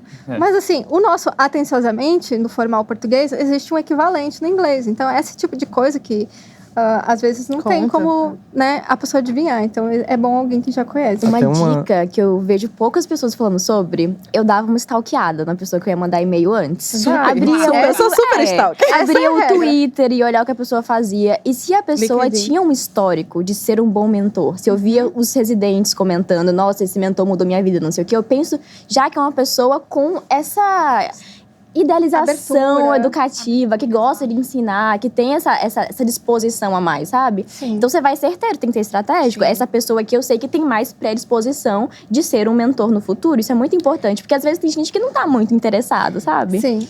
E ver... Pesquisa também, né? Tem gente que você faz um e-mail todo baseado em minhas experiências na pesquisa e a pessoa não liga pra pesquisa. Então Você não tem que adianta. saber o que... Se a pessoa não tem nenhuma publicação, você vai falar sobre isso, né? Eu acho Não. que assim, tudo, igual Verônica tá falando, é o stalk. Se você gasta tempo stalkeando aquele menino que você tá interessado, não sei o quê, gasta uma semana revirando todas as redes sociais, gente, o mínimo. Na hora que você vai mandar um e-mail, alguma coisa assim, ou você fazer a mesma coisa. Pra um com quem contrato você tá de comunicando. anos. Exato. Por quê? Gente, tem gente que você vai pega É igual a regra de quando você vai fazer uma compra online, você põe a coisa no seu carrinho de compra e deixa lá 3 dias. Você não vai comprar ali naquele momento. Não manda o e-mail, escreve e manda, gente. Porque às vezes você tá ali olhando o site da instituição, você já acha que a decisão de se você pode fazer um observer ou não é do attending. É um processo institucional, não sei o quê. Você vai gastar um e-mail, se queimar com a pessoa, falando assim, eu queria tanta oportunidade de fazer um estágio com você. Ele vai te responder, você pode fazer a aplicação diretamente pelo site da instituição. E se a pessoa não leu nem o site, exatamente, se a pessoa não leu dela, nem o site, sabe? Então, assim, gente, não pergunte, não faça nada que o Google não te diga. O Google tá ali pra te ajudar. Use e abuse. Não faça bobagem que depois vai te, assim, backfire. A parte de stalkear é muito importante, mas cuidado também. Não vai falar, porque eu vi que a sua filha gosta de jogar tênis e eu também. O que você esteve na Europa recentemente? Stalkear profissionalmente. Exato. Sem parecer creepy, né? Quando a Verônica fala Twitter, a gente tá falando de match Twitter. A gente tá falando de perfis profissionais. E eu queria... A Gisele comentou um pouco sobre como conseguir pesquisa. Mas eu queria que a Verônica falasse... Quais são as oportunidades de pesquisa, né? O que é fazer pesquisa nos Estados Unidos? Essa é uma pergunta incrível, né? Primeiro, o cargo mais conhecido por todo mundo é o tal do Research Fellow, Postdoc Research Fellow, que costuma ser o cargo... Acho que todo mundo aqui é um Research Fellow. Menos o Alexandre, que não não sou se formou. médico ainda. Especial. Mas esse é o cargo mais comum para quem tem um MD internacional, né? Para quem é médico internacionalmente e vem para cá fazer o processo. Muita gente vai fazer o Research Fellow porque realmente tem interesse em pesquisa e pretende seguir carreira de pesquisador no futuro, mas, obviamente, a gente também está interessado em como isso vai soar no nosso currículo. É uma oportunidade de você publicar, é uma oportunidade de você estar em contato com o departamento, com o hospital, com os mentores e desenvolver uma relação mais profunda. Inclusive, as cartas de recomendação você vai usar as dos estágios, mas você pode usar também a sua carta de recomendação da pesquisa. E muitas vezes a pessoa que está fazendo pesquisa com você pode te convidar também para fazer um observershipzinho, sabe? E aí você tem uma carta que cita pesquisa, que cita observer, que cita um bocado de coisa. Então, o Research Fellow é o que a gente mais costuma ouvir, mas existem várias outras vagas com vários outros nomes. No caso do Panta, que é estudante de medicina, ele é como se fosse um student trainee, né? Research trainee. Chama student intern, né? Como se fosse um research trainee, assim, né? Que é bem legal também. Tem clinical research coordinator, tem research assistant. Geralmente essas vagas são ocupadas mais pelos americanos que fizeram um bacharelado, que estão ali tentando um PhD e tal, mas também tem muita gente da medicina que vem fazer. E aí o pessoal me pergunta, né? O título importa? E eu acho muito complicado falar sobre isso, porque como eu falei pra vocês, nem sempre a carta vai falar, essa pessoa tem um título tal. Ela vai descrever o que você fez. Então, se você veio como Research Assistant e publicou um bocado e fez um bocado de coisa, sua carta vai ser maravilhosa. Se você sabe, você tem o que mostrar. Então, o título importa menos. Inclusive, a minha vaga no início, eu entrevistei pra ser Clinical Coordinator. E aí, eu tava tranquila em vir como Research Coordinator. Inclusive, era uma vaga paga. E essas vagas de Clinical Assistant, Coordinator, geralmente são mais pagas do que a Research Fellow, porque tem maior competição para Research Fellow. E eu tava ok em vir como Research Coordinator, só que aí no meio do processo de entrevista, aconteceu o mesmo com a Bella, o PI falou, mas você é médica, eu vou te colocar como Research Fellow, acho que você tem capacidade para isso, ok? E vim como Research Fellow. Mas o título importa menos, e o que você faz importa mais. E como vai ser a sua relação nesse Research Fellow. Obviamente, se você não trabalhar bem, você não vai ter uma boa carta, então nada adianta tu fazer Research Fellow e queimar um ano sem publicar, sem ter uma boa carta, sem ter nada. E outro ponto interessante que as pessoas perguntam pra mim é sobre as vagas que são, né, paid positions, que você recebe um salário, e as vagas que são unpaid. Obviamente, como tudo na vida, tem muito mais oportunidade pra você ser voluntário, pra você vir pra cá trabalhar de graça. Isso é justo? Outro papo pra gente, fica pra outro momento. E mesmo assim não é tão fácil, tá? E mesmo assim, corrido, exato. Tem mais oportunidade, mas ainda é muito difícil, ainda é uma competição, porque tem gente, não é só do Brasil que você tá concorrendo, é gente do mundo inteiro que quer vir pra cá como Research Fellow. E não tira mérito de ninguém. Na sua carta não faz a menor diferença se você foi pago ou não foi pago. A grande diferença é, se não tivesse uma vaga paga, não teria como vir me sustentar. Então, eu corri atrás dessa vaga. E, além do mais, uma coisa que as pessoas pouco falam sobre é que você pode vir para uma vaga não paga e correr atrás de uma bolsa do Brasil. Eu fiz observership com bolsa, gente. Então, assim, tem outras coisas pra você ir atrás. Estou garantindo esse sonho? Não tô. É difícil, é competitivo. Mas nada impede de você trabalhar com o que é possível pra você. Pra mim, só era possível desse jeito, eu corri atrás disso e graças a Deus deu certo. Exato. Sabe? E tem isso, invista em pessoas que vão ajudar você nesse processo. Então, você tem a RD com a Gabi pega maravilhosa, pela que mão, pega hein? pela mão e vai Pega atrás pela dessas mão. vagas. Muita gente não sabe onde buscar as vagas, sabe? Onde você procura e tudo mais. Não, e importante, muitas vezes essas vagas realmente não estão anunciadas. Não Você, estão. você cria uma vaga pra você, né? Exatamente. E assim, claro, se você escreve um e-mail, um e-mail questionável, gente, você já entra o e-mail falando assim, então, tô procurando uma vaga de pesquisa, eu preciso que seja paga e não sei o que, gente. Nossa, Não, sentou né? na janela. Sua tipo, abertura. olha, eu não te conheço. Você tá Você aceitando nunca me viu na qualquer vida, coisa. mas me aceita aí por um ano me dando paga, por dinheiro. favor, patrocina Mas meu antes filho. de passar para a host aqui, deixa eu só fazer um comentário. Por que é importante também a mentoria nesse aspecto? Porque, assim, como vocês falaram, às vezes não está tão claro. E é muita possibilidade de cargo, de hospitais diferentes. E você já está tendo que entender várias coisas do processo. O que é que eu estou querendo falar? É muita informação. Então, às vezes, você ter alguém que pegue pela mão, que já conhece... Nossa, isso com é certeza, assim, economia de vida, né? Distrai. Quantas horas você Gente, economiza? é ser estratégico. Porque informação, óbvio, você tem aos montes pela internet. Exato. Gente de todos os países está fazendo a mesma coisa. O problema é você tá disposto a gastar esse tempo todo descobrindo mental, por sua né? conta. Se Exato, tem alguém você que vai já- caçar. Gente, tem gente que já sabe. Tipo assim, já sabe pra que você vai gastar esse tempo que você podia estar estudando, fazendo estágio. Tipo assim, E assim, Sem mesmo você estratégia. sabendo, às vezes você se sente, pelo menos eu, menos ansiosa, sabendo que alguém que já passou por isso, alguém que já teve sucesso, né? Tá ali Tirando junto. que a gente que tá por aqui, a gente tem acesso a informações que não são divulgadas. Então, tipo, a gente vê no corredor a conversa de que vai surgir uma vaga no Nossa, laboratório amigo falando, de tal. fulano tá saindo. E a gente vai, a Total. comunidade brasileira se ajuda muito, sabe? Então a gente ouviu uma vaga, manda pra uma amiga, manda pra fulano, sabe? Exato. E obviamente pra minha amiga, que eu sei que é uma pessoa competente, porque eu também não quero me queimar indicando uma Óbvio, pessoa que eu sei que mangueou a faculdade de medicina inteira, sabe? Eu não vou tão longe. Eu falei que eu mandei vários e-mails, consegui várias entrevistas, né? Tive entrevista em alguns cantos que eu não assumi, aí eu já conectei, tipo assim, falando com a Gabi, falando. É assim que vai acontecendo, né? Exato. Como eu disse, aqui o quem indica é muito importante. Então, muito. E eu acho que vale ressaltar que research, seja qualquer das vagas, não é para todo mundo que quer entrar nesse processo, né? Existe pessoas que realmente querem ter essa experiência antes da residência, enfim, né? Você tá no meio da faculdade querendo ter essa experiência. Mas, assim, não é obrigatório. Para quem quer muito recomendado, é para quem quer especialidades bem competitivas ou para quem quer hospitais bem competitivos, né?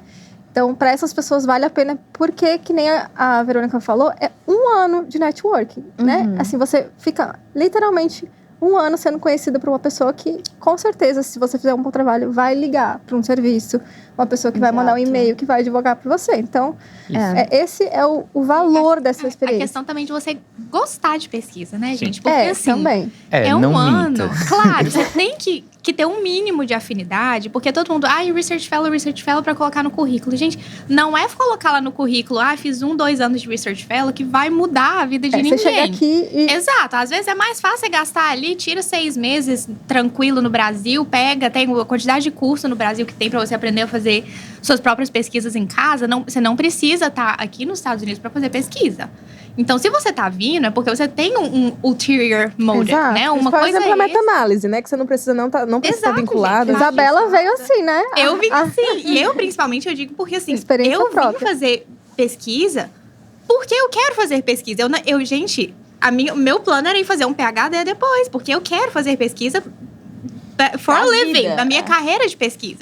Vim decidir a questão do Step 1 depois. Então, assim, você também não precisa colocar na sua cabeça, preciso ir fazer o Research Fellow, Research Trainee. Não precisa. É um extra. Se você gosta, se você acha que você vai fazer um bom uso dessa oportunidade. Agora também, você vai falar assim, vou 1 ano de Research Fellow, odeio pesquisa, Sim. não vou ser pago, então eu já tenho que juntar dinheiro antes para me manter no país. Gente, às vezes esse 1 ano consegue ser mais bem investido em outra coisa. Né? Ou então, cada um se você é cada tem um. foco num programa mais comunitário, quer ficar numa cidade menor, Claro. ter um Research Fellow numa grande instituição pode lhe prejudicar. Exato. Porque eles Você vão não quer achar se que você queimar, está né? overqualified. E tem um ponto também que a Gabi falou de hospitais mais competitivos ou não. É importante trazer essa diferenciação pro pessoal, que existem hospitais acadêmicos e hospitais comunitários. Normalmente os acadêmicos vinculados a instituições, etc. E por que faz sentido ter pesquisa também para esses hospitais? Por exemplo, um dos hospitais, o que eu estou fazendo pesquisa hoje, os residentes, ele tem eles têm um período da semana deles dedicado para a pesquisa. Então, alguns programas são realmente bem dedicados a isso, então faz sentido para eles trazerem pessoas que querem seguir carreira acadêmica, como a gente, por exemplo.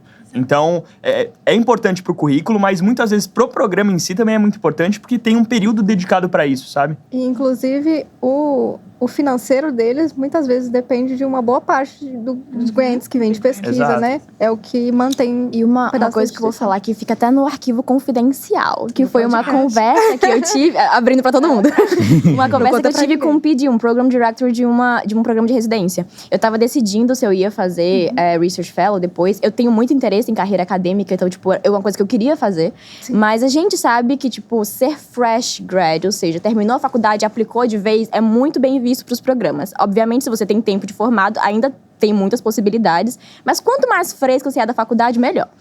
E aí eu tava conversando com o PD, perguntando o que é que ele achava e tal, e ele foi muito honesto comigo e falou assim, ó, Verônica, eu tô supondo que você quer aplicar para uma Ivy League, porque, sei lá, mira no mais difícil, que você vai conseguir entrevista em vários outros lugares Lembrando também. que Ivy League é um conceito do college, Sim. E não necessariamente, né, reproduz. Para quem não sabe, a Ivy League basicamente são, sei lá, 7 faculdades dos Estados Unidos, que são teoricamente as mais tradicionais. Não só representa Costa a qualidade Leste. Não hospital representa, necessariamente, mas... Costumam ser mais rígidos na aplicação. Então, ele falou assim, vamos tentar pensar na sua aplicação o mais perfeita possível, mirando as mais difíceis, porque aí você consegue outras, né, com mais facilidade.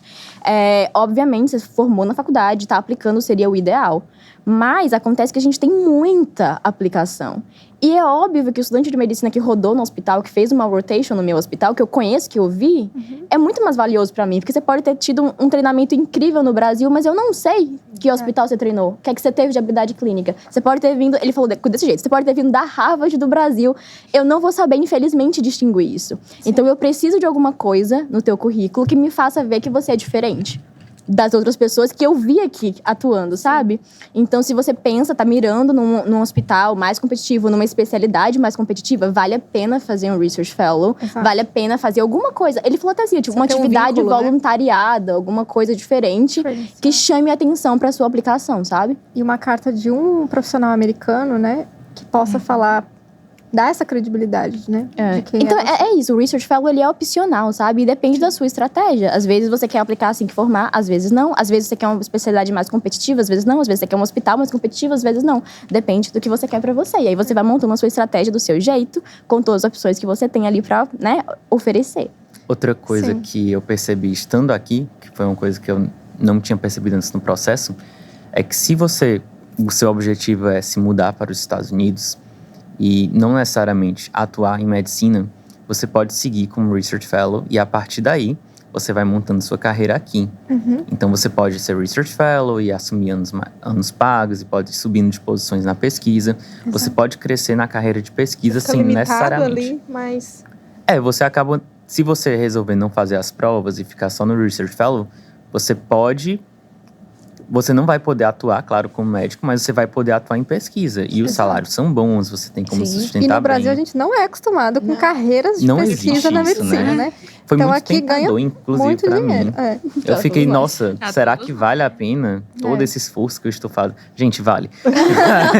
Spoiler, vale. Mas existem outras opções, né? Mas existem outras opções, principalmente para quem não quer se submeter a todo esse processo, que é um processo muito cansativo, realmente. Ou tá na dúvida. Ou realmente gostou do que você fez na carreira de pesquisa, que é uma carreira mais leve também, de maneira geral, os horários são mais flexíveis. É muito bom ter o Research Fellow nesse ponto também. Exato. Se você está pensando em, eu quero migrar. Porque a minha situação, gente, eu juro, se eu pudesse, assim, eu não voltava pra clínica. Eu amo pesquisa, amo. Horários flexíveis, chego 9 horas da manhã, gente, eu durmo. Tenho 8 horas de sono por noite. Mas é assim, é uma coisa muito diferenciada dos Estados Unidos, né? E eu digo assim, eu formei na Espanha, fiz estágio, parte do meu internato na Alemanha. Nenhum outro país igual aos Estados Unidos tem a quantidade de dinheiro que roda em pesquisa. Sim. Não existe, gente, eu nunca vi igual. E é realmente fazer uma carreira de pesquisa, todo dia. É isso que você faz. E as pessoas às vezes perguntam, brasileiro é muito assim, mas Você não vê paciente? Não. Você trabalha? Você trabalha, isso é um trabalho. acorda e você faz tem o que quê, ter. exatamente? E tem muita pesquisa, né? Assim, É muito, da e parte- É muita trabalho, as pessoas acham que não oportunidade. tem trabalho. Tem trabalho também, né? Claro, não não, é fácil. é muito trabalho, obviamente. Tô falando assim de questão de horário, mas porque assim, não tem plantão 24 horas de pesquisa, né, gente? Mas é um trabalho muito sério, como qualquer outro. Exige uma formação e é de uma anos, carreira. né? Total. É E você vai se aperfeiçoando sempre, você vai ganhando títulos, etc. É uma carreira como qualquer outra. Mas é uma Sim. opção a mais que você tem. Uhum, É uma concordo. porta que se abre pra você. E Levi, me diz o que tu acha que seria, assim, a barreira para as pessoas virem ser médicos aqui? No geral. No geral, assim, se a pessoa Tá. quiser, talvez, fazer essa carreira de pesquisa que tu comentou, ou se quiser aplicar para residência. Cada pessoa tem as suas próprias barreiras, né? É, Tem a barreira econômica, claro que vai depender de pessoa para pessoa. Mas mesmo assim, como a Verônica falou, tem como você criar oportunidades pagas aqui. Então, é possível você se sustentar aqui com salário em dólar. A oportunidade é difícil, mas é possível. Acredito que a barreira de língua é uma coisa que assusta muita gente, né? Você ficar com medo de, eu sei que eu sou bom em português fazendo medicina, mas será que eu seria bom em inglês? E, gente, a gente tem uma ideia muito errada que as pessoas vão lhe julgar por qualquer besteira que você fala. A verdade é que todo mundo aqui todos não, mas uma grande parte daqui é imigrantes, uma grande parte filho de aqui tem imigrantes. acento, uma grande parte aqui fala inglês errado. E o que importa é você saber comunicar corretamente, independente da maneira como você tá comunicando aquilo, sabe? Então, uma coisa até que a RD tem, né, que é o curso de inglês médico, ajuda muito para focar. Vamos focar em aprender inglês que eu vou usar. exato. A gente tem uma noção de que eu tenho que aprender tudo de inglês O para verbo saber to inglês. O verbo to be, pelo amor de Deus. Não, mas a gente tem uma noção quando a gente vai aprender uma língua que a gente tem que dominar 100% da língua. E a gente não faz isso nem pro português, gente. Exato. Se eu lhe dar um texto de, sei lá, José de Alencar, eu tenho certeza que eu vou encontrar umas 20 palavras a cada 10 páginas que eu Agora, não assim, sei. você tem que se Nunca vi dedicar, Tu vai, claro, eu né? vou. A não ficar com falar errado, etc. Tem que se educar a tentar falar o seu melhor, mas não se achar que é uma regra e já tá falando inglês perfeito, né? Não, e o tempo vai lhe dando isso, sabe? Você não precisa se preocupar que, meu Deus, não sei falar nada, vou me dar mal aqui. As pessoas têm paciência, gente. E assim, são 2 provas, pelo menos, 2, 3 provas em inglês, que vai aprendendo o inglês conforme, né? Até o vídeo KeyBank vai ter tanto em português quanto em inglês, para quem ainda não está confortável e já quer iniciar, né, as provas. Acho que o Vitor pode explicar um pouco mais quanto Do vídeo que Nossa, com certeza. isso é Só um útil, adendo né? antes, o próprio Rafa Duarte, ele mesmo fala que quando ele começou o processo de revalidação, ele não falava inglês Gente, nada. eu assim. sou um exemplo, a Gabriela sabe. E só uma coisa, falando de limitação, que você vai falar depois, falar do KeyBank, mas em relação a essa limitação do inglês, às vezes o problema é muito confiança. Porque, por exemplo, como a Gabi fez, eu fiz todas as provas, já tinha lido, fazia anos que eu tava só lendo inglês, só que eu não tinha nenhuma confiança. E aí eu ia sempre me desculpando pelo meu inglês. A Gabi olhou pra mim e falou assim, Gisele, para de se desculpar pelo teu inglês, tá todo mundo entendendo. E aí, parece que muda uma chave e você vai, você não... Se você ninguém não percebe, ninguém julga, Isso. ninguém... Depois, tipo assim, acho que com uns 3 meses aqui, eu já tava tagarelandíssimo. Só falando inglês. Hoje em dia, me fala. Alguém acha que alguém... Esbarrando na rua em alguém Nossa, propositalmente pra dizer sorry. Eu sou totalmente extrovertida, vocês sabem, né? Porque quem não sabe ainda. Então, assim, tem oportunidade pra eu Notamos. falar. Não vai ser um idioma que vai me segurar, gente. Eu vou só trocar Exato. aqui, ó. E não E deve cuidado. ser, né? Não deve ser. A Mas prática, idioma é prática Idioma e e confiança. E assim, confiança, né? confiar. Vou voltar pro Vitinho pra É. falar do KeyBank, né? Exato, porque tem como alguém Mas que então, não fala... Em relação a isso, de Inglês? linguagem, né, gente? A gente sai com aquela visão que tem que ter o sotaque perfeito. E, na verdade, todo mundo veio de algum lugar. Muita gente veio de lugares diferentes. As pessoas aqui se importam muito com origens também, né? Então, muita gente pergunta, de onde que você é? Como que é a cultura? Elas estão genuinamente interessadas nisso. Valorize Então- seu sotaque. Seu sotaque Exato. sua história. Exato, é isso. Valorize sua origem também, sabe? Eu acho que é aquele negócio de, o que é que eu posso fazer pra esconder meu sotaque? Não, gente. O que você tem que fazer é aprender a se comunicar bem, se comunicar efetivamente. Lógico que você não vai querer sair falando tudo com conjugações muito erradas e etc, etc. Mas aquele negócio de, mas eu puxo o R, eu falo desse jeito. Não, ninguém liga, gente. As pessoas são muito mais tranquilas do que isso no dia a dia, né? Eu acho que, assim, pra aprender inglês, eu conheço mesmo gente que realmente começou o processo e, olha, não sei nada de inglês, eu sabia o verbo to be na escola e foi isso. Sabe? E aí tem essa barreira a mais, né? Como a Gabi estava falando, que são tudo questões de barreiras, né? Que a gente tem que vencer para seguir atrás dos sonhos, das carreiras que a gente quer e tudo mais. Mas é ir tentando aprender o inglês e saber que também, que nem qualquer uma outra habilidade do processo, sabe? Nunca é muito tarde para começar a aprender, nunca é muito tarde para aprender a se comunicar. Lógico que cada um tem um ponto de partida diferente. Então, eu acho muito bacana que a gente tem essa opção de fazer coisas bilíngues, né? Eu achei uma ideia muito inovadora quando eu escutei da primeira vez, porque você muda a linguagem e você adapta o seu ouvido, e aí você treina o seu listening. E aí depois você vai começar a escrever coisas para mandar cartas, para mandar, enfim, aí você treina o jeito que você escreve. E você vai tentando desenvolver cada uma dessas habilidades. Então, é muito bacana que você incorpore isso no teu treinamento. Incorpore isso na tua estratégia de estudo. Eu acho que é bacana, mas... E essa opção do KeyBank de ter a explicação em inglês e português, porque assim, como eu comentei, quando eu comecei o processo eu não era fluente. Claro, é aquele inglês do brasileiro que você lê e entende, escuta, mas você não tá... Então, assim, pra mim foi difícil, porque eu assisti algumas videoaulas que não tinha versão nada em português, e aí eu tinha que botar no lentinho, sabe? Quando você tá... Nem legenda, né? Não tinha legenda. Aí você botava, tipo assim, 0.75, 0,5, e você fica com dor de cabeça. Mas, assim, isso é um processo de aprendizado. Também aprendi muito fazendo isso, mas não tinha essa opção de tentar mudar, né, pro bilíngue. Então, eu acho que isso é uma diferença para quem... para tornar um pouco menos traumático, talvez. Eu acho que, assim, o objetivo não é viciar você em ficar na versão português. Você tem que ir, né, vai ser tudo em inglês daí pra frente, se adaptando. Mas eu acho que é realmente muito inovativo e torna menos traumático, né? Porque já é um conteúdo denso e aí você fica só com a versão, às vezes, em inglês. São muitas coisas novas ao mesmo tempo. O conteúdo, o idioma, se você puder, assim, aliviar até pra quem já tem, assim, considera, não, eu falo, entendo inglês.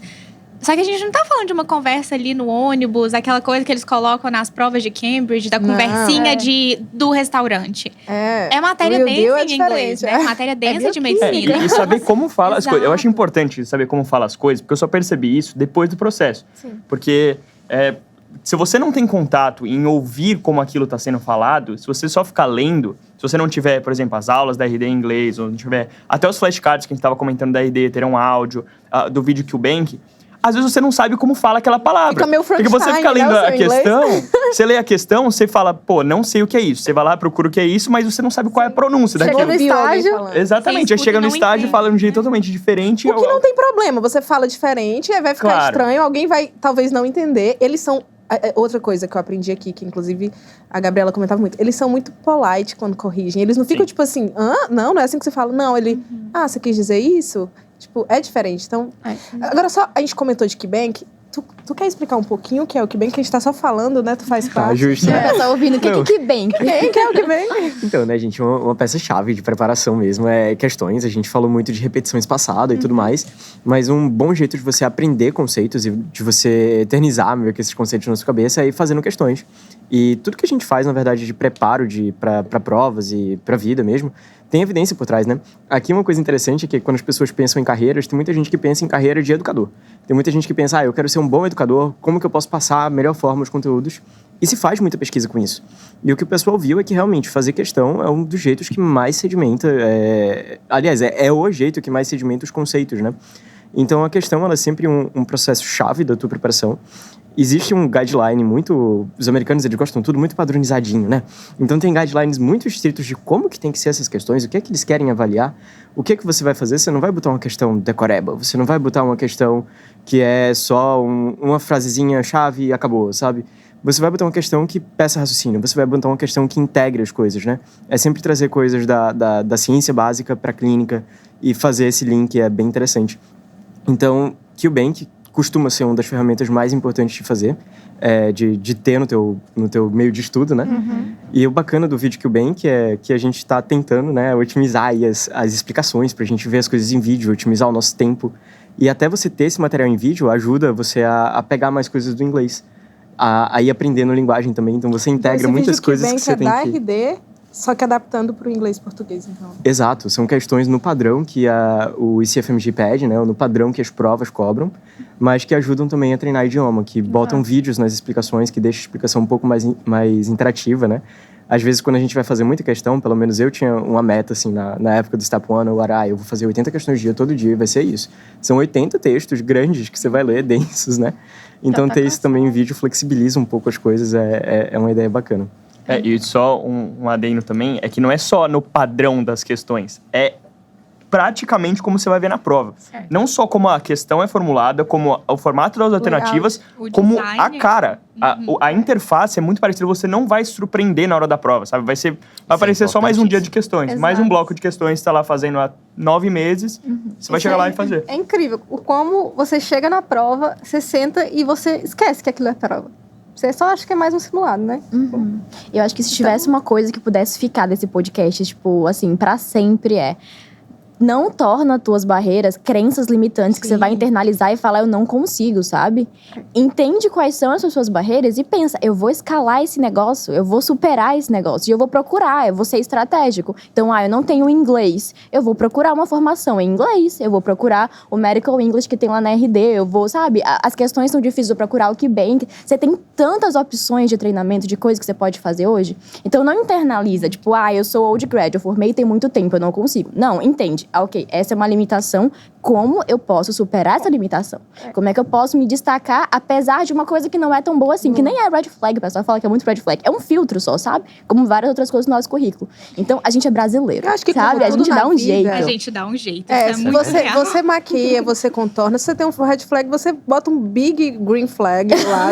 Assim, É tipo assim, né? Cada um tem Exatamente, tu vai atrás, mapeia quais são os seus pontos fracos e trabalha neles. Eu sempre faço isso, eu sempre faço uma autoanálise, assim, o que é fraco em mim que eu posso melhorar, sabe? E o aí, que é que não é autossabotagem, né? Assim, síndrome do impostor. Será que, às vezes, a gente fica pontuando muito numa coisa que pra gente ali é um super, super red flag e, às vezes, pro outro... E pro programa não vai ser aquilo que vai... e uma né? coisa que eu vejo muito é a famosa síndrome de vira-lata, né? Que você vai pensando Sim. que, eu sou muito inferior porque eu formei no Brasil. Não, gente, a formação do Brasil é excelente também. Exato. A gente vem, sabe? A gente tem muita bagagem, a gente tem muito a acrescentar. Então não vem pra cá pensando que eu sou inferior a todo americano que formou nos Estados Unidos. Nossa formação é muito Nossa reconhecida. formação é Até porque boa. Saiba vender E o seu peixe. E o que não foi bom, tu vai lá e supera, sabe? Então, se coloca também como uma pessoa importante e valiosa, sabe? E também não só... Porque o ensino no Brasil é muito assistencialista, a gente vê muito paciente, ajuda muito. Mas também tem muitas condições que são muito mais comuns no Brasil, Sim. países tropicais, etc. E você chega aqui, é muito bom Dengue isso. fever. Só uma coisa muito rápida, assim, por exemplo. Quando eu cheguei aqui, teve uma aula de Chagas. E assim, eu fazia pesquisa com Chagas no Brasil e me chamaram para falar numa aula para todos os fellows ali da ecocardiografia sobre Chagas por um tempo, entendeu? E eu tinha uma semana aqui, entendeu? Então, você também tem que reconhecer o seu valor em relação a essas coisas que a gente vê muito mais no Brasil. Não é ser arrogante, não é ser Exato. prepotente, Claro. mas é não ir de baixo, né? Você já Exato. vai na humildade, assim, eu posso. Eu lembro de uma rotation com os dois de medicina que era uma paciente jovem com doença valvar, né? Cardiopatia valvar. A da febre A da reumática. febre reumática. Aí o atendente perguntou qual que era a Não hipótese. conheço nada sobre. E aí febre reumática, e todo mundo olhou pra mim assim, como que você sabe? Aí eu sou brasileira. É o nosso feijão com arroz. Exato, a gente vê um paciente jovem com isso, a gente e, ó, sabe o que a é. gente às vezes vai com essa mentalidade. Nessas cartas que eu mandei pedindo pesquisa, em uma delas fez muito sentido no contexto, eu me apresentei dizendo que eu fui médica no Brasil, trabalhei na assistência. E assim, às vezes você fica, vou falar isso, eles veem com maus olhos.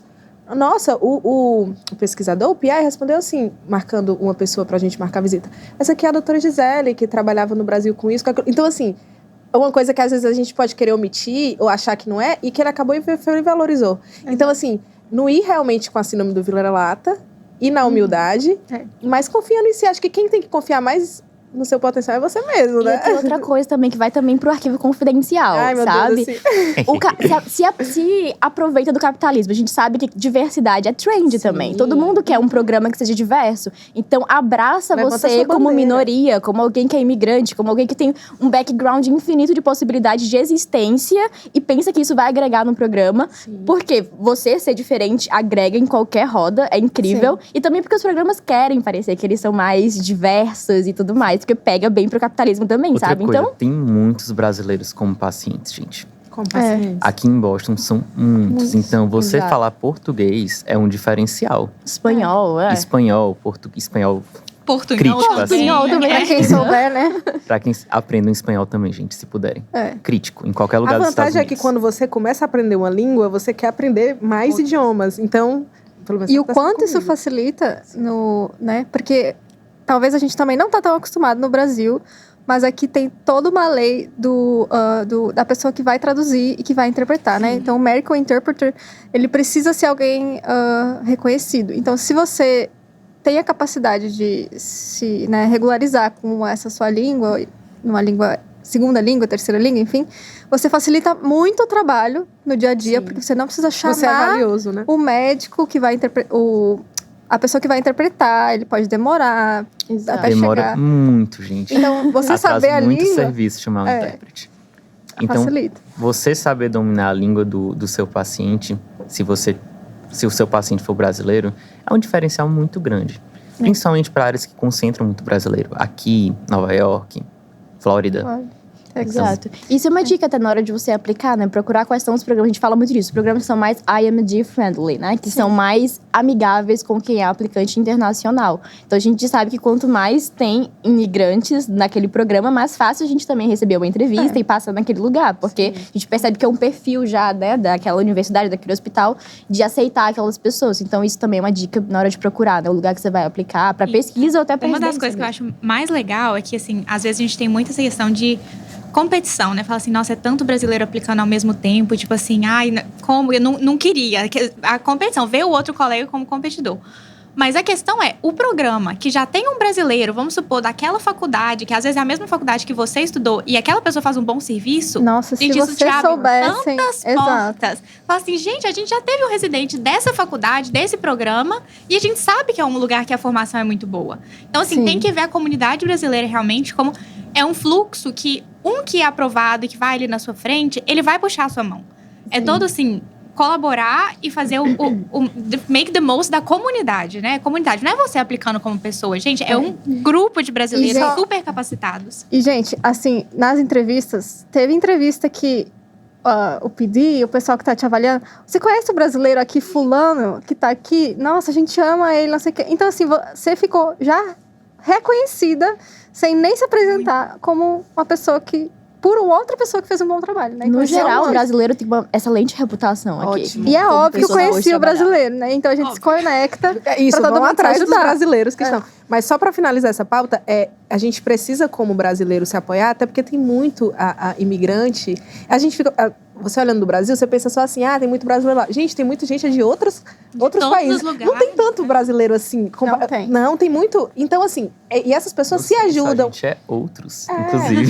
Não sei se nós somos outros. Mas a questão os outros imigrantes, eu vejo muito o senso de se ajudar. E aí a gente, às vezes, como brasileiro, pelo menos eu tenho essa ideia, às vezes a gente tem uma ideia de competir, mas que, na verdade, a gente tem que se ajudar. Exato. Porque nós, na verdade, estamos ali competindo para a diversidade, com esses outros imigrantes também, e que às vezes eles têm uma comunidade muito forte, e a gente aqui fica, não, E, mas eu não queria que gente, tivesse e na tanto. RD, se você, assim, quem tá aplicando, né?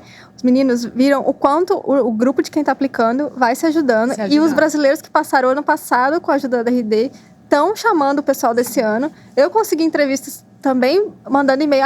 Tem um amigo fulano que tá no programa tal. Será que eu não consigo, né? Já tenho uma rede de apoio e tal. Sim. Então, assim, tu vai fazendo esse network interno também dentro da RD, né? Porque é uma bola de neve, o negócio vai crescendo. Então, quem vai estar aplicando esse ano vai ajudar quem tá aplicando ano que vem e o negócio vai crescendo. É, Quando a você dá famosa- match, não esquecer dos colegas, né? Me É a comentaram famosa isso também. colaboração acima da competição, né? Óbvio. Não, com certeza. Me comentaram isso também numa entrevista, sabia, Gabi? Eu tava fazendo e o pessoal falou, você já teve por aqui antes?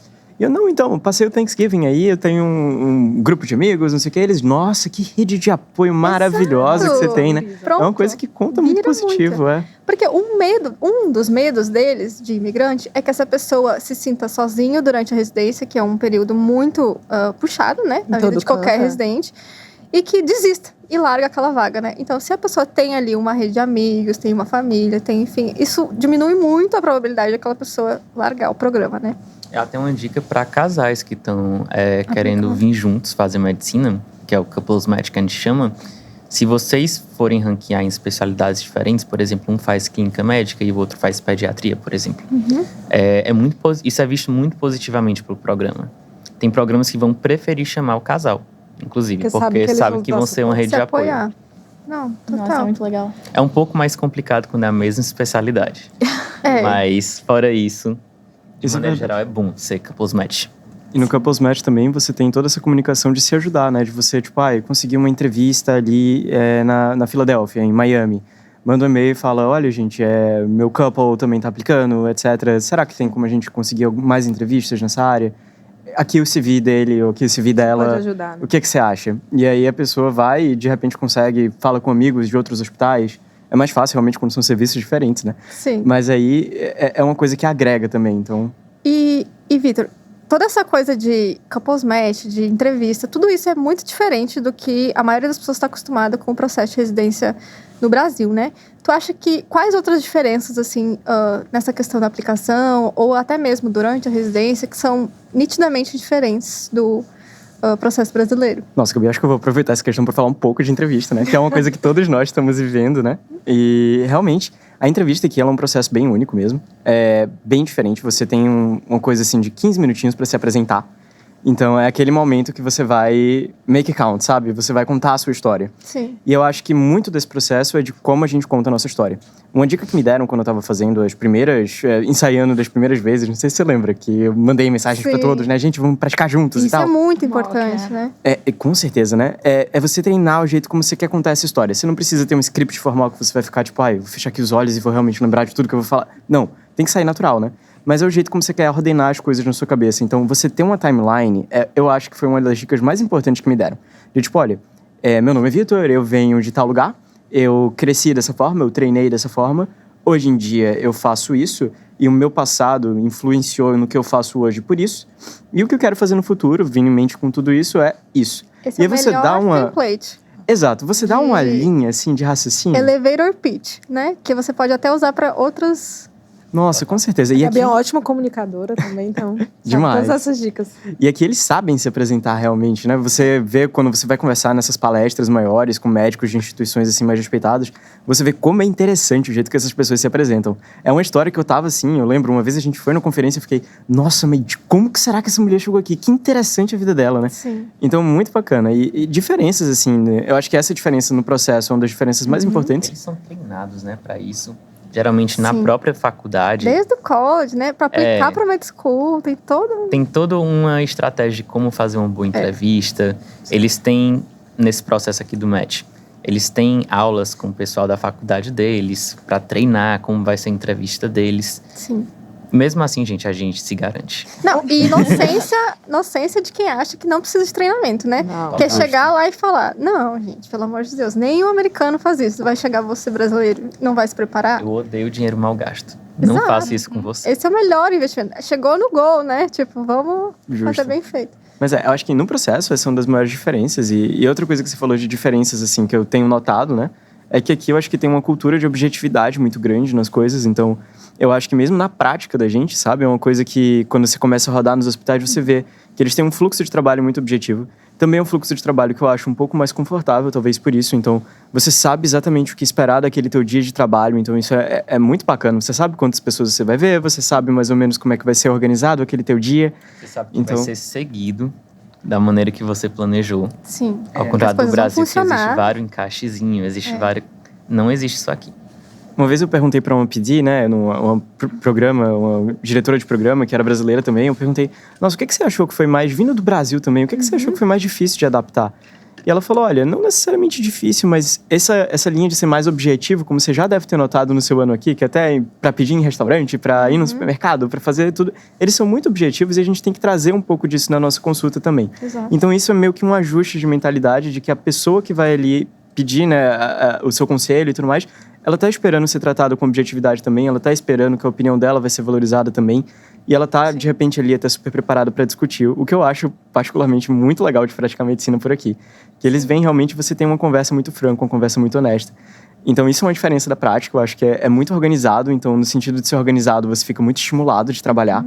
E eu acho que objetividade talvez seja a palavra-chave aí de dia a dia, né? Que é uma coisa que a gente vai se ajustando um pouquinho, tem aquele período de adaptação. Isso assusta Mas no que- início, né? Quando eu comecei a trabalhar com americano, eu tomava um susto. E eu ficava, às vezes, meio triste. Não puxar pro pessoal. Dava aquela não, choradinha Não depois. é grosseria. Não é grosseria, é É o jeito que eles se cultura. comunicam. É muito direto, é muito objetivo. Se eles não gostaram de alguma coisa, não vai ter aquela técnica do sanduíche de vou falar aqui uma coisa Pelas positiva, beiradas. Não vai. Vai estar assim, não tá bom, refaz, por favor. E aí eu vou ficar, meu Deus, será que a pessoa não gosta de mim? Não tem nada a ver. É objetivo pra facilitar o trabalho e deixar ele mais produtivo, sabe? E aí você aprende a lidar com isso, né? E vai deixando o jeitinho, assim, brasileiro de ser mais fofinho, não sei o quê.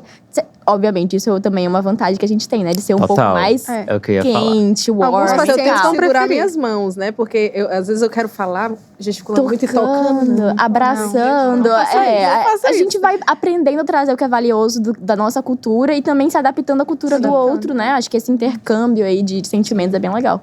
Agora, uma coisa que eu acho parecida com o Brasil, o paciente, de maneira geral, tem um respeito grande pelo médico, pela figura médica aqui.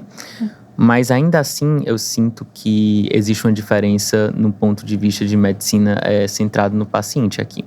Eu tenho a impressão que a opinião do paciente conta mais. Que eles são bem Eles são muito bem próprios da sua própria informados. doença. Que eles estão pagando também, né? Como se fosse um Sim. cliente também. E não só isso, assim, eles sabem que a opinião deles conta, até de um ponto de vista jurídico mesmo. Então, é muito mais bem ouvido que no Brasil, que a gente tem... Não é sempre, mas a gente tem uma cultura mais paternalística, né? Não vou explicar sobre isso porque o paciente não vai entender. Não existe a menor chance de você fazer isso aqui. Não. E inclusive, em muitos prontuários, eles têm que colocar, por exemplo, uma pessoa vai ser indicada para cirurgia. Eles são obrigados a colocar ali que passou pelo menos 50% daquela consulta de X minutos, explicando quais são os riscos e os benefícios, deixando a pessoa escolher. Então tem muito isso, até de escolher medicamento. Falar, tem essa opção e essa opção. Eu já cansei de ver gente falando que optou por não fazer tal cirurgia, mesmo que o médico tenha indicado. Optou por não comprar tal remédio ou outro. Aqui realmente existe muito essa centralidade no paciente. Ele tem um poder de decisão sobre a saúde dele mesmo. E no Brasil, muitas vezes o paciente...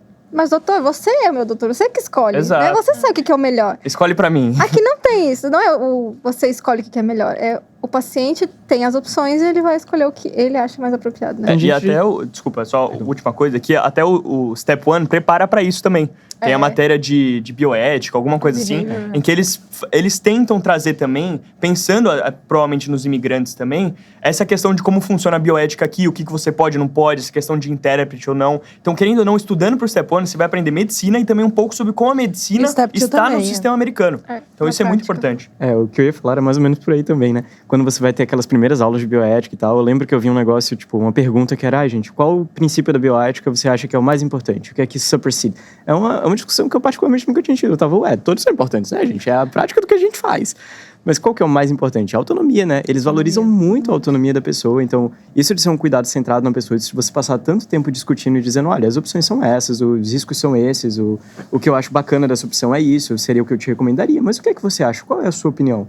E a pessoa começa a colocar o dia a dia dela ali, começa a colocar as coisas. Então, eu particularmente acho um consulta muito estimulante. Sim. Agora, com isso dito, tem muita gente também que... Tem gente em todos os lugares aqui, né? Um país com gente do mundo inteiro. Então, tem gente que vai chegar e vai dizer, não sei, você é o médico, escolhe.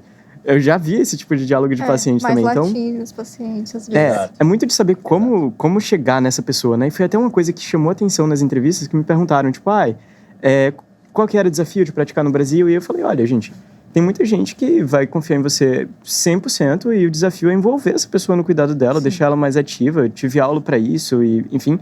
E aí as pessoas ficaram, nossa, que legal, que bom que você teve aula para isso, sabe? O sistema de educação aqui não é perfeito também. A gente tem gente assim. Sim. E aí você é uma coisa que chama atenção, né? Sim. E uma coisa que eu queria perguntar para Verônica, ainda continuando essa coisa das diferenças, dos benefícios, ela comentou que muito da escolha dela foi em relação à parte acadêmica, né? Então, qual que seria uma vantagem para quem quer uma carreira acadêmica estar nos Estados Unidos, por exemplo, fazer a formação aqui? Nossa, isso é incrível, né? Porque no Brasil a gente tem vários treinamentos de excelência que são bastante acadêmicos, mas a gente sabe que nem sempre é regra. E aqui acaba sendo muito uma regra a gente ter esse perfil acadêmico, uma medicina baseada em evidências, é a medicina que se pratica, ponto. E isso era uma das coisas que mais me fascinava, sabe? Enquanto eu estudava medicina no Brasil, a parte que eu mais gostava era entender a evidência por trás das coisas, era ler o artigo que gerou aquela prática clínica e tal. E ver isso nos Estados Unidos foi muito fascinante pra mim, colocar isso no dia a dia, sabe? Aqui nos rounds, quando a gente tá discutindo, a gente sempre tá citando, saiu um paper novo que mudou isso aqui, o guideline ajustou de tal forma, e eu acho isso muito valioso, porque a gente tá literalmente oferecendo o que a gente tem de melhor disponível pro paciente, sabe? Quando eu pensei, assim, quais eram as vantagens de ir pros Estados Unidos, fazer residência e ser médica, tem 3 pontos muito importantes que vieram pra mim. O primeiro a gente falou um bocado, que é esse tipo de avaliação do residente holística, sabe?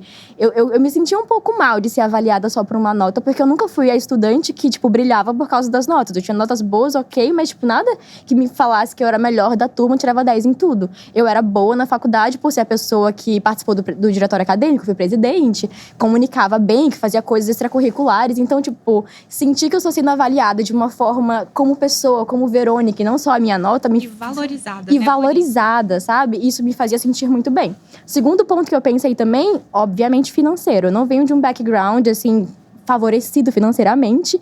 E pra mim, tive que estudar, fazer medicina enquanto trabalhava. E, gente, tá, ok, às vezes a gente tem que fazer isso, mas é um saco. Eu queria muito poder fazer uma coisa só e focar numa coisa só. Então, quando eu pensava em ser residente no Brasil e ter que dar plantão extra, não sei o quê, pra conseguir me manter, ajudar a família, não sei o quê, isso era um tormento pra mim. E aqui a gente sabe que, embora a bolsa de residência não seja, tipo, você vai ser rico nos Estados Unidos, você vai ter uma condição digna pra viver, sabe? Muito mais confortável que o Brasil. Você não precisa dar plantão extra, inclusive nem pode, tem alguns casos e tal que a gente pode falar depois. Mas ser só residente por um momento da minha vida vai ser muito importante pra mim, sabe? E com horários protegidos pra educação. E com horário, exatamente, pensando na minha educação como residente e não só em tocar serviço, que é, infelizmente, uma realidade do Brasil às vezes. E outro ponto era essa parte acadêmica, porque eu também queria ser pesquisadora, eu também quero ser professora e... Poxa, a gente tem várias cidades no Brasil que investem mais em pesquisa, em educação e que tem pesquisadores renomados, mas a gente sabe que na medicina, muitas vezes, os meus pesquisadores favoritos em Salvador, eles estavam trabalhando com pesquisa de maneira voluntária. É um sem hobby, ser remunerado, como um hobby. Sendo que a pessoa está ali atualizando o conhecimento médico disponível para, sabe, mudar a ciência. A gente tem tanta pesquisa de valor acontecendo no Brasil, mas com tanto pouco estímulo financeiro, sabe? E aqui, ser pesquisador e ser médico é uma carreira, o physician scientist, e você consegue fazer os dois e ser remunerado por isso, ser valorizado por isso também era muito importante pra mim. Eu quero complementar também em relação a isso. Eu acho muito legal que eles têm um termo só pra isso, que é physician scientist, que é tipo médico cientista. Eu acho muito legal isso. E além da questão da remuneração direta, aqui tem muito mais possibilidade de financiamento também por instituições maiores, assim. Então, direto tem financiamentos abertos para tal projeto de pesquisa e tal. Também tem muita colaboração com outros laboratórios aqui de dentro também. Mas a gente vê que no Brasil, as pessoas realmente, elas estão abdicando de muita coisa para fazer pesquisa. Exato. Elas têm que realmente amar aquilo a um ponto de se submeter a condições muito inferiores ao que elas poderiam estar recebendo, não só financeiramente, mas condição, assim, de qualidade de vida mesmo. Tem pesquisador no Brasil que tira o dinheiro do bolso. Eu acho que a grande maioria, assim, tira o dinheiro do seu próprio salário para pagar, às vezes, experimentos ou pagar... Inscrição de revista, né? Inscrição de paper, exato. de congresso, tudo. Aqui, assim, você é pago para ir no congresso a viagem inteira, né? E uma coisa que as pessoas acham que a gente fazendo isso é uma fuga de cérebros, né? Você tá indo embora do Brasil e abandonando o Brasil. E agora? Não, gente, tem muita pesquisa que é feita aqui que é voltada pro Brasil. Sim, eu e a Gabi participou de um grupo que tinha, sabe, que era de cirurgia global e tinha uma partezinha que era focada só no Brasil. Exato, a colaboração, gente. Exato, já participei de pesquisa na Yale, que também era um laboratório da Yale com parceria com a Fiocruz. E acaba que você tá dando oportunidade, já que tem menos investimento lá, né, de realmente algo ser tocado pra frente. Exato. Lembrem-se que a medicina que a gente pratica no Brasil, muitas vezes a base dela, as evidências vêm daqui. Exatamente. E eu conheço médicos que trabalham no Brasil e aqui, sabe? Que são coordenadores de um serviço aqui, são coordenadores de um serviço no Brasil e viajam. Então, não quer dizer que você está abandonando o teu país. Você só vai abandonar se você quiser. E também tem programas, eu sei de um da cardiologia, por exemplo, em que uma pessoa que é cardiologista no Brasil tem um convênio com a Harvard Medical School mesmo, e ela pode vir pra cá fazer 2 anos de Research Fellow, em que ela é obrigada a voltar pro Brasil depois. Então, realmente pensando nessas pessoas que às vezes fica com isso na cabeça, de nossa, vou estar abandonando meu país e tal, mas que querem aprender de outras pessoas, de lugares com mais infraestrutura e tudo mais, e devolver isso pro Brasil. Então, existem essas possibilidades também. E assim, você só percebe como é diferente o aprendizado estando aqui, gente. Essa parte da pesquisa, especialmente, eu acho que ela é muito mistificada no Brasil de como é difícil. Ai, meu Deus, um Q². Não Muitos consigo traumas, ver isso. Bioestatística, de maneira geral, é ensinado no Brasil de uma maneira muito tradicional. E aqui é muito prático. Vou usar esse teste para isso. Não na precisa prática. saber tudo. Não é, né? E uma coisa que a gente fala pouco, né, são as opções de trabalho do médico aqui.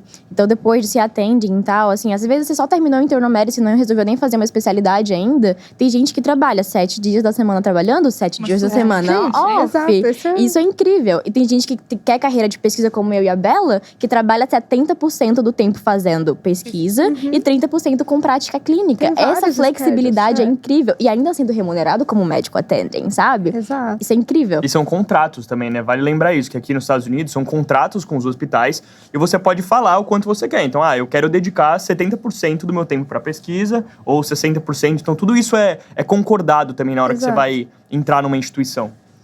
E, assim, gente, eu poderia falar horas com vocês, que a gente é todo mundo amigo, a gente se diverte muito. Mas eu queria deixar o espaço também para deixar uma mensagem final, assim, né? Se você pudesse conversar com alguém que tá pensando, tá na dúvida e talvez queira embarcar nesse processo de revalidação, né? Qual mensagem, assim, cada um daria? É uma rodada? Pode Novamente. ser. Eu não queria começar, mas tudo bem. Eu acho que, gente, o segredo é disciplina. Se você bota na sua cabeça que você vai todos os dias estudar 1 hora, 2 horas, você chega lá.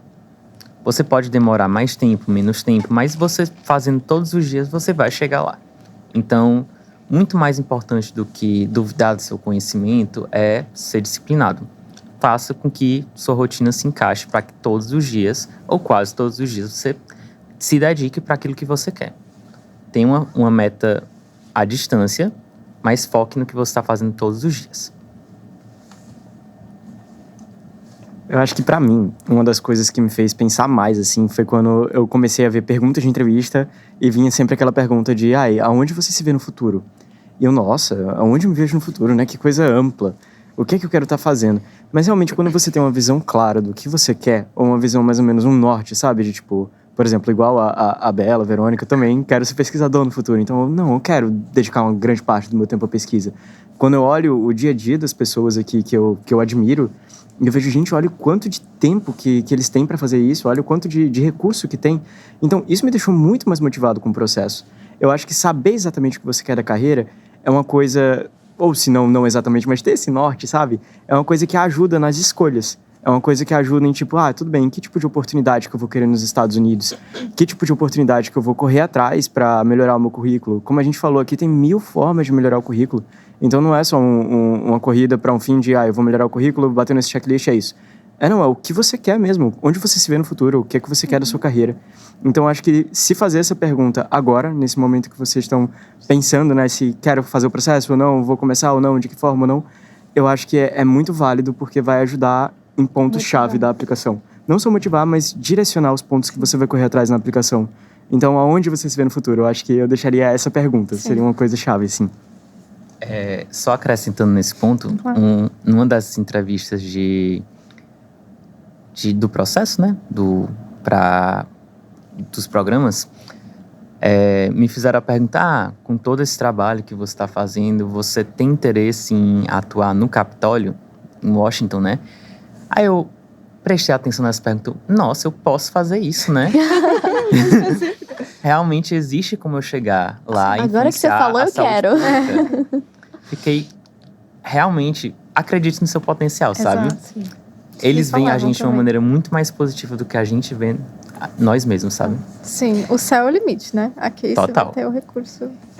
Eu acho que como mensagem final que eu deixaria para quem está aplicando, juntando um pouquinho do que os meninos falaram, eu deixaria a ideia, a reflexão, né? É um processo difícil, assustador em alguns momentos, mas que é super possível. A gente tem vários cases de sucesso. Eu acho que o que mais vai determinar se o seu processo vai ter um sucesso é qual é a sua motivação no fundo, né? É um sonho de mudar de vida, é um sonho de satisfação profissional. Se agarra nesse motivo e vai na frente. Vai atrás dos melhores da rede de suporte, como tutorias, ou então colegas que estudem junto com você. E aí, eu acho que assim, o caminho às vezes é muito difícil, porque todo mundo muito ansioso acaba deixando o caminho bem cinza. Mas, na verdade, é um caminho que já foi percorrido. Você só precisa ir tirando ali os excessos de folhas que tem no caminho. E como os meninos falaram, né? se agarrar nesse porquê, se imaginar no futuro, ir atrás dos métodos que a gente já sabe comprovadamente que tem sucesso, fazer questão, a revisão espaçada, se rodear de pessoas que já passaram e possam te ajudar e seguir pra frente. Acho que assim, como a Gabi comentou, médico é acostumado a ter que estudar. A gente já passou por vários desafios, né? No vestibular, durante a graduação. E eu acho que é se apaixonar pela trajetória mesmo, pelo processo. Tem que se apaixonar. Uma maratona, você tem que gostar do processo, né? Não dá só numa corrida, é na maratona mesmo, bem devagarzinho. E é isso. Sim. Bom, eu acho que assim, como mensagem final, eu queria compilar, assim, muita coisa do que eu penso e do que eu ouvi por aqui sobre por que fazer o processo. Eu fiquei pensando em uma palavra que eu poderia definir, assim, tudo. Eu acho que a palavra principal seria liberdade. E eu vou falar o porquê, assim. Eu vejo diversas ramificações do porquê isso te torna mais livre. Por que esse processo te torna mais livre? Primeiro, para quem tem a dúvida se quer fazer aqui ou não, exercer a medicina no Brasil ou aqui, como é o meu caso, por exemplo, você fazer os processos te dá a liberdade de você ter a opção de vir para cá. Então começa por aí, você ter a liberdade de poder escolher para onde você vai. Não só aqui, vários países, né? Exatamente. E com isso vem a liberdade de você conhecer, de você ter o conhecimento. Então você ter estudado para as provas te torna mais livre no sentido de você não ficar preso a coisas que você não sabe o porquê está acontecendo aquilo. Então, você vai adquirir todo esse conhecimento ao longo do processo. Conhecimento médico, conhecimento do sistema de saúde e tudo mais. Além de tudo isso, entram questões de estilo de vida também. Cultura. Então, o que é mais importante pra mim, assim, é a liberdade de pensamento. Por quê? Como a Verônica falou, aqui a pesquisa é tão valorizada e eu gosto tanto disso que, como eles falaram também, parece que o céu é o limite. Parece que você é livre para conseguir pensar e todo aquele ruído que tem no Brasil sobre falta de infraestrutura, falta de investimento em X, Y, Z área ou de valorização, parece que você afasta todo esse ruído e você consegue ser livre para focar naquilo que você gosta. Para mim, dentro do ambiente de pesquisa, isso é essencial. Parece que não tem limite para o que eu posso fazer. Parece que está tudo ao meu alcance, assim. Essa liberdade é muito importante para mim. E, além de tudo isso, tirando essa parte técnica e tudo mais, a liberdade, tanto financeira, porque, assim, aqui o médico é muito melhor remunerado, a qualidade de vida e tudo mais, a liberdade de você andar na rua e questão de segurança pública, acho que faz totalmente diferença. Então, eu acho que você se torna livre em tantos aspectos da vida e, como eu falei, mesmo que você não decida por vir para cá, o fato de passar pelo processo vai te tornar mais livre também em questão de você ter passado por tudo isso, te torna uma pessoa mais forte. Eu acho que todo mundo aqui que passou por isso, eu só passei pelo Step 1 até agora, você vê mais do que você é capaz, entendeu? Porque é um processo tão doloroso que você se vê mais livre, porque você vê que não existem mais tantas coisas que podem te conter. Você passa cada vez mais a expandir os seus horizontes. E aí você começa a não ver mais limite para as coisas e você consegue ir atrás dos seus sonhos, sabe? Parece que não existe uma barreira. Parece que não existe mais barreira. Você vai indo pra frente, e isso pra mim é libertador, assim. Pra mim é o mais importante. Nossa, muito inspirador, Alexandre. Eu achei. Alexandre Grande. Foi improvisado, eu vou pegar bem esse link dele, assim. Eu acho que a coisa mais importante decidindo pra mim era a felicidade. Tipo, era pensar como é que eu quero ser no futuro, que tipo de vida eu quero ter, como eu vou estar mais feliz. E assim, a carreira da gente faz uma parte, tipo assim, play, né? Essa parte tão importante da nossa vida, mas não é tudo. Então, vim pra cá ser médica aqui, obviamente, é muito importante pra minha carreira, pra tudo que eu quero ser, e ambição profissional. Mas, fora disso, quando não tô trabalhando, o que é que eu quero? Sabe? Eu quero entrar num transporte público e não ter medo de meu celular ser roubado. Eu quero ver a neve cair, sabe? Eu quero sentir frio e usar um casaco, usar roupinha na paleta do outono. Eu quero ouvir as pessoas conversando no inverno. Eu quero ouvir as pessoas conversando em inglês e pensar que legal, eu tô, tipo, pensando em outra língua, sabe? Olha como isso é incrível. Eu quero ir num restaurante e a música que tá tocando no restaurante, eu me identificar e falar, nossa, eu gostava dessa música quando eu era criança e meus amigos não gostavam, eles gostavam mais de sertanejo. Então, ser feliz é muito importante, sabe? E pensa... Né? E é muito pessoal, onde você vai ser feliz. Porque, assim, ter uma carreira incrível, pessoas incríveis vão ter carreiras incríveis em qualquer lugar que elas quiserem. Mas como você vai ser mais feliz? Não só você, sua família, sabe? Seu marido, sua esposa, seus filhos, como é que vai ser esse futuro? Então, pensar nisso é muito importante. E aí, nesse momento que você pensa, eu quero ser feliz desse jeito, nada vai te parar, sabe? Vai atrás da felicidade. Não importa a idade que você tem, não importa o background que você tem. Você vai ter 30, 40, 50 anos de qualquer forma. Mas com onde você você quer estar quando você tiver essas idades, sabe? Exato. Isso é muito importante pra mim. Eu acho que até nessa questão dos filhos, é porque nenhum daqui tem filhos, né? É um pouco mais difícil. Mas uma coisa que eu já ouvi de pessoas que têm filhos e decidiram vir aqui é que a oportunidade que se abre para os filhos de ser bilíngue e de ter a oportunidade de escolher o que você quiser fazer como profissão. Por exemplo, se você fizer artes aqui, antropologia, Nossa, você é sabe que verdade. você vai ser bem pago. Exato. Isso é uma coisa que Valorizado, quando a gente escolhe no Brasil é difícil. Você fica pensando muito, eu Você tenho que tem que escolher uma pagar as carreira contas, que pague minhas contas. Acho que todo mundo aqui fazendo esse tempo de pesquisa tem algum colega ou algum amigo que faz alguma coisa que você não imaginaria alguém fazendo no Brasil. Total. Assim, porque é algo Total. diferente, que a gente nem lembra dessa possibilidade e que é super valorizado e que, assim, tá numa pesquisa sobre isso. Esse fato da pesquisa ser muito valorizada abre margem para valorizar várias áreas, né?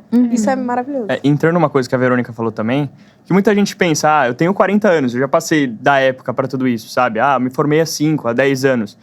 E aí pensa, eu já sou muito velho pra isso, mas vamos supor uma expectativa de vida de 80 anos. Você tem metade da sua vida pra frente. Se você acha que você vai ser mais feliz nesse outro contexto, não vão ser 5 anos da sua vida fazendo isso que devem te impedir. De Porque- ter outros 35. Exato. O que importa, Mais o que já felizes. passou, você não controla. Você controla o que vem na sua frente. É. Então, você pode escolher como você vai passar os próximos 35 anos da sua vida. Sim. Entendeu? Vou trazer a minha mensagem final, assim, é um pouco mais na negativa, que é... Depois desses coaches. Depois de todo esse coach aqui, se você não é uma pessoa disposta a se adaptar, isso não é pra você. Mudar de país não é pra você, começar um processo novo não é pra você.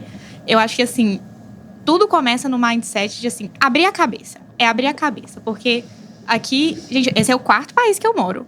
4º, pra vocês terem ideia.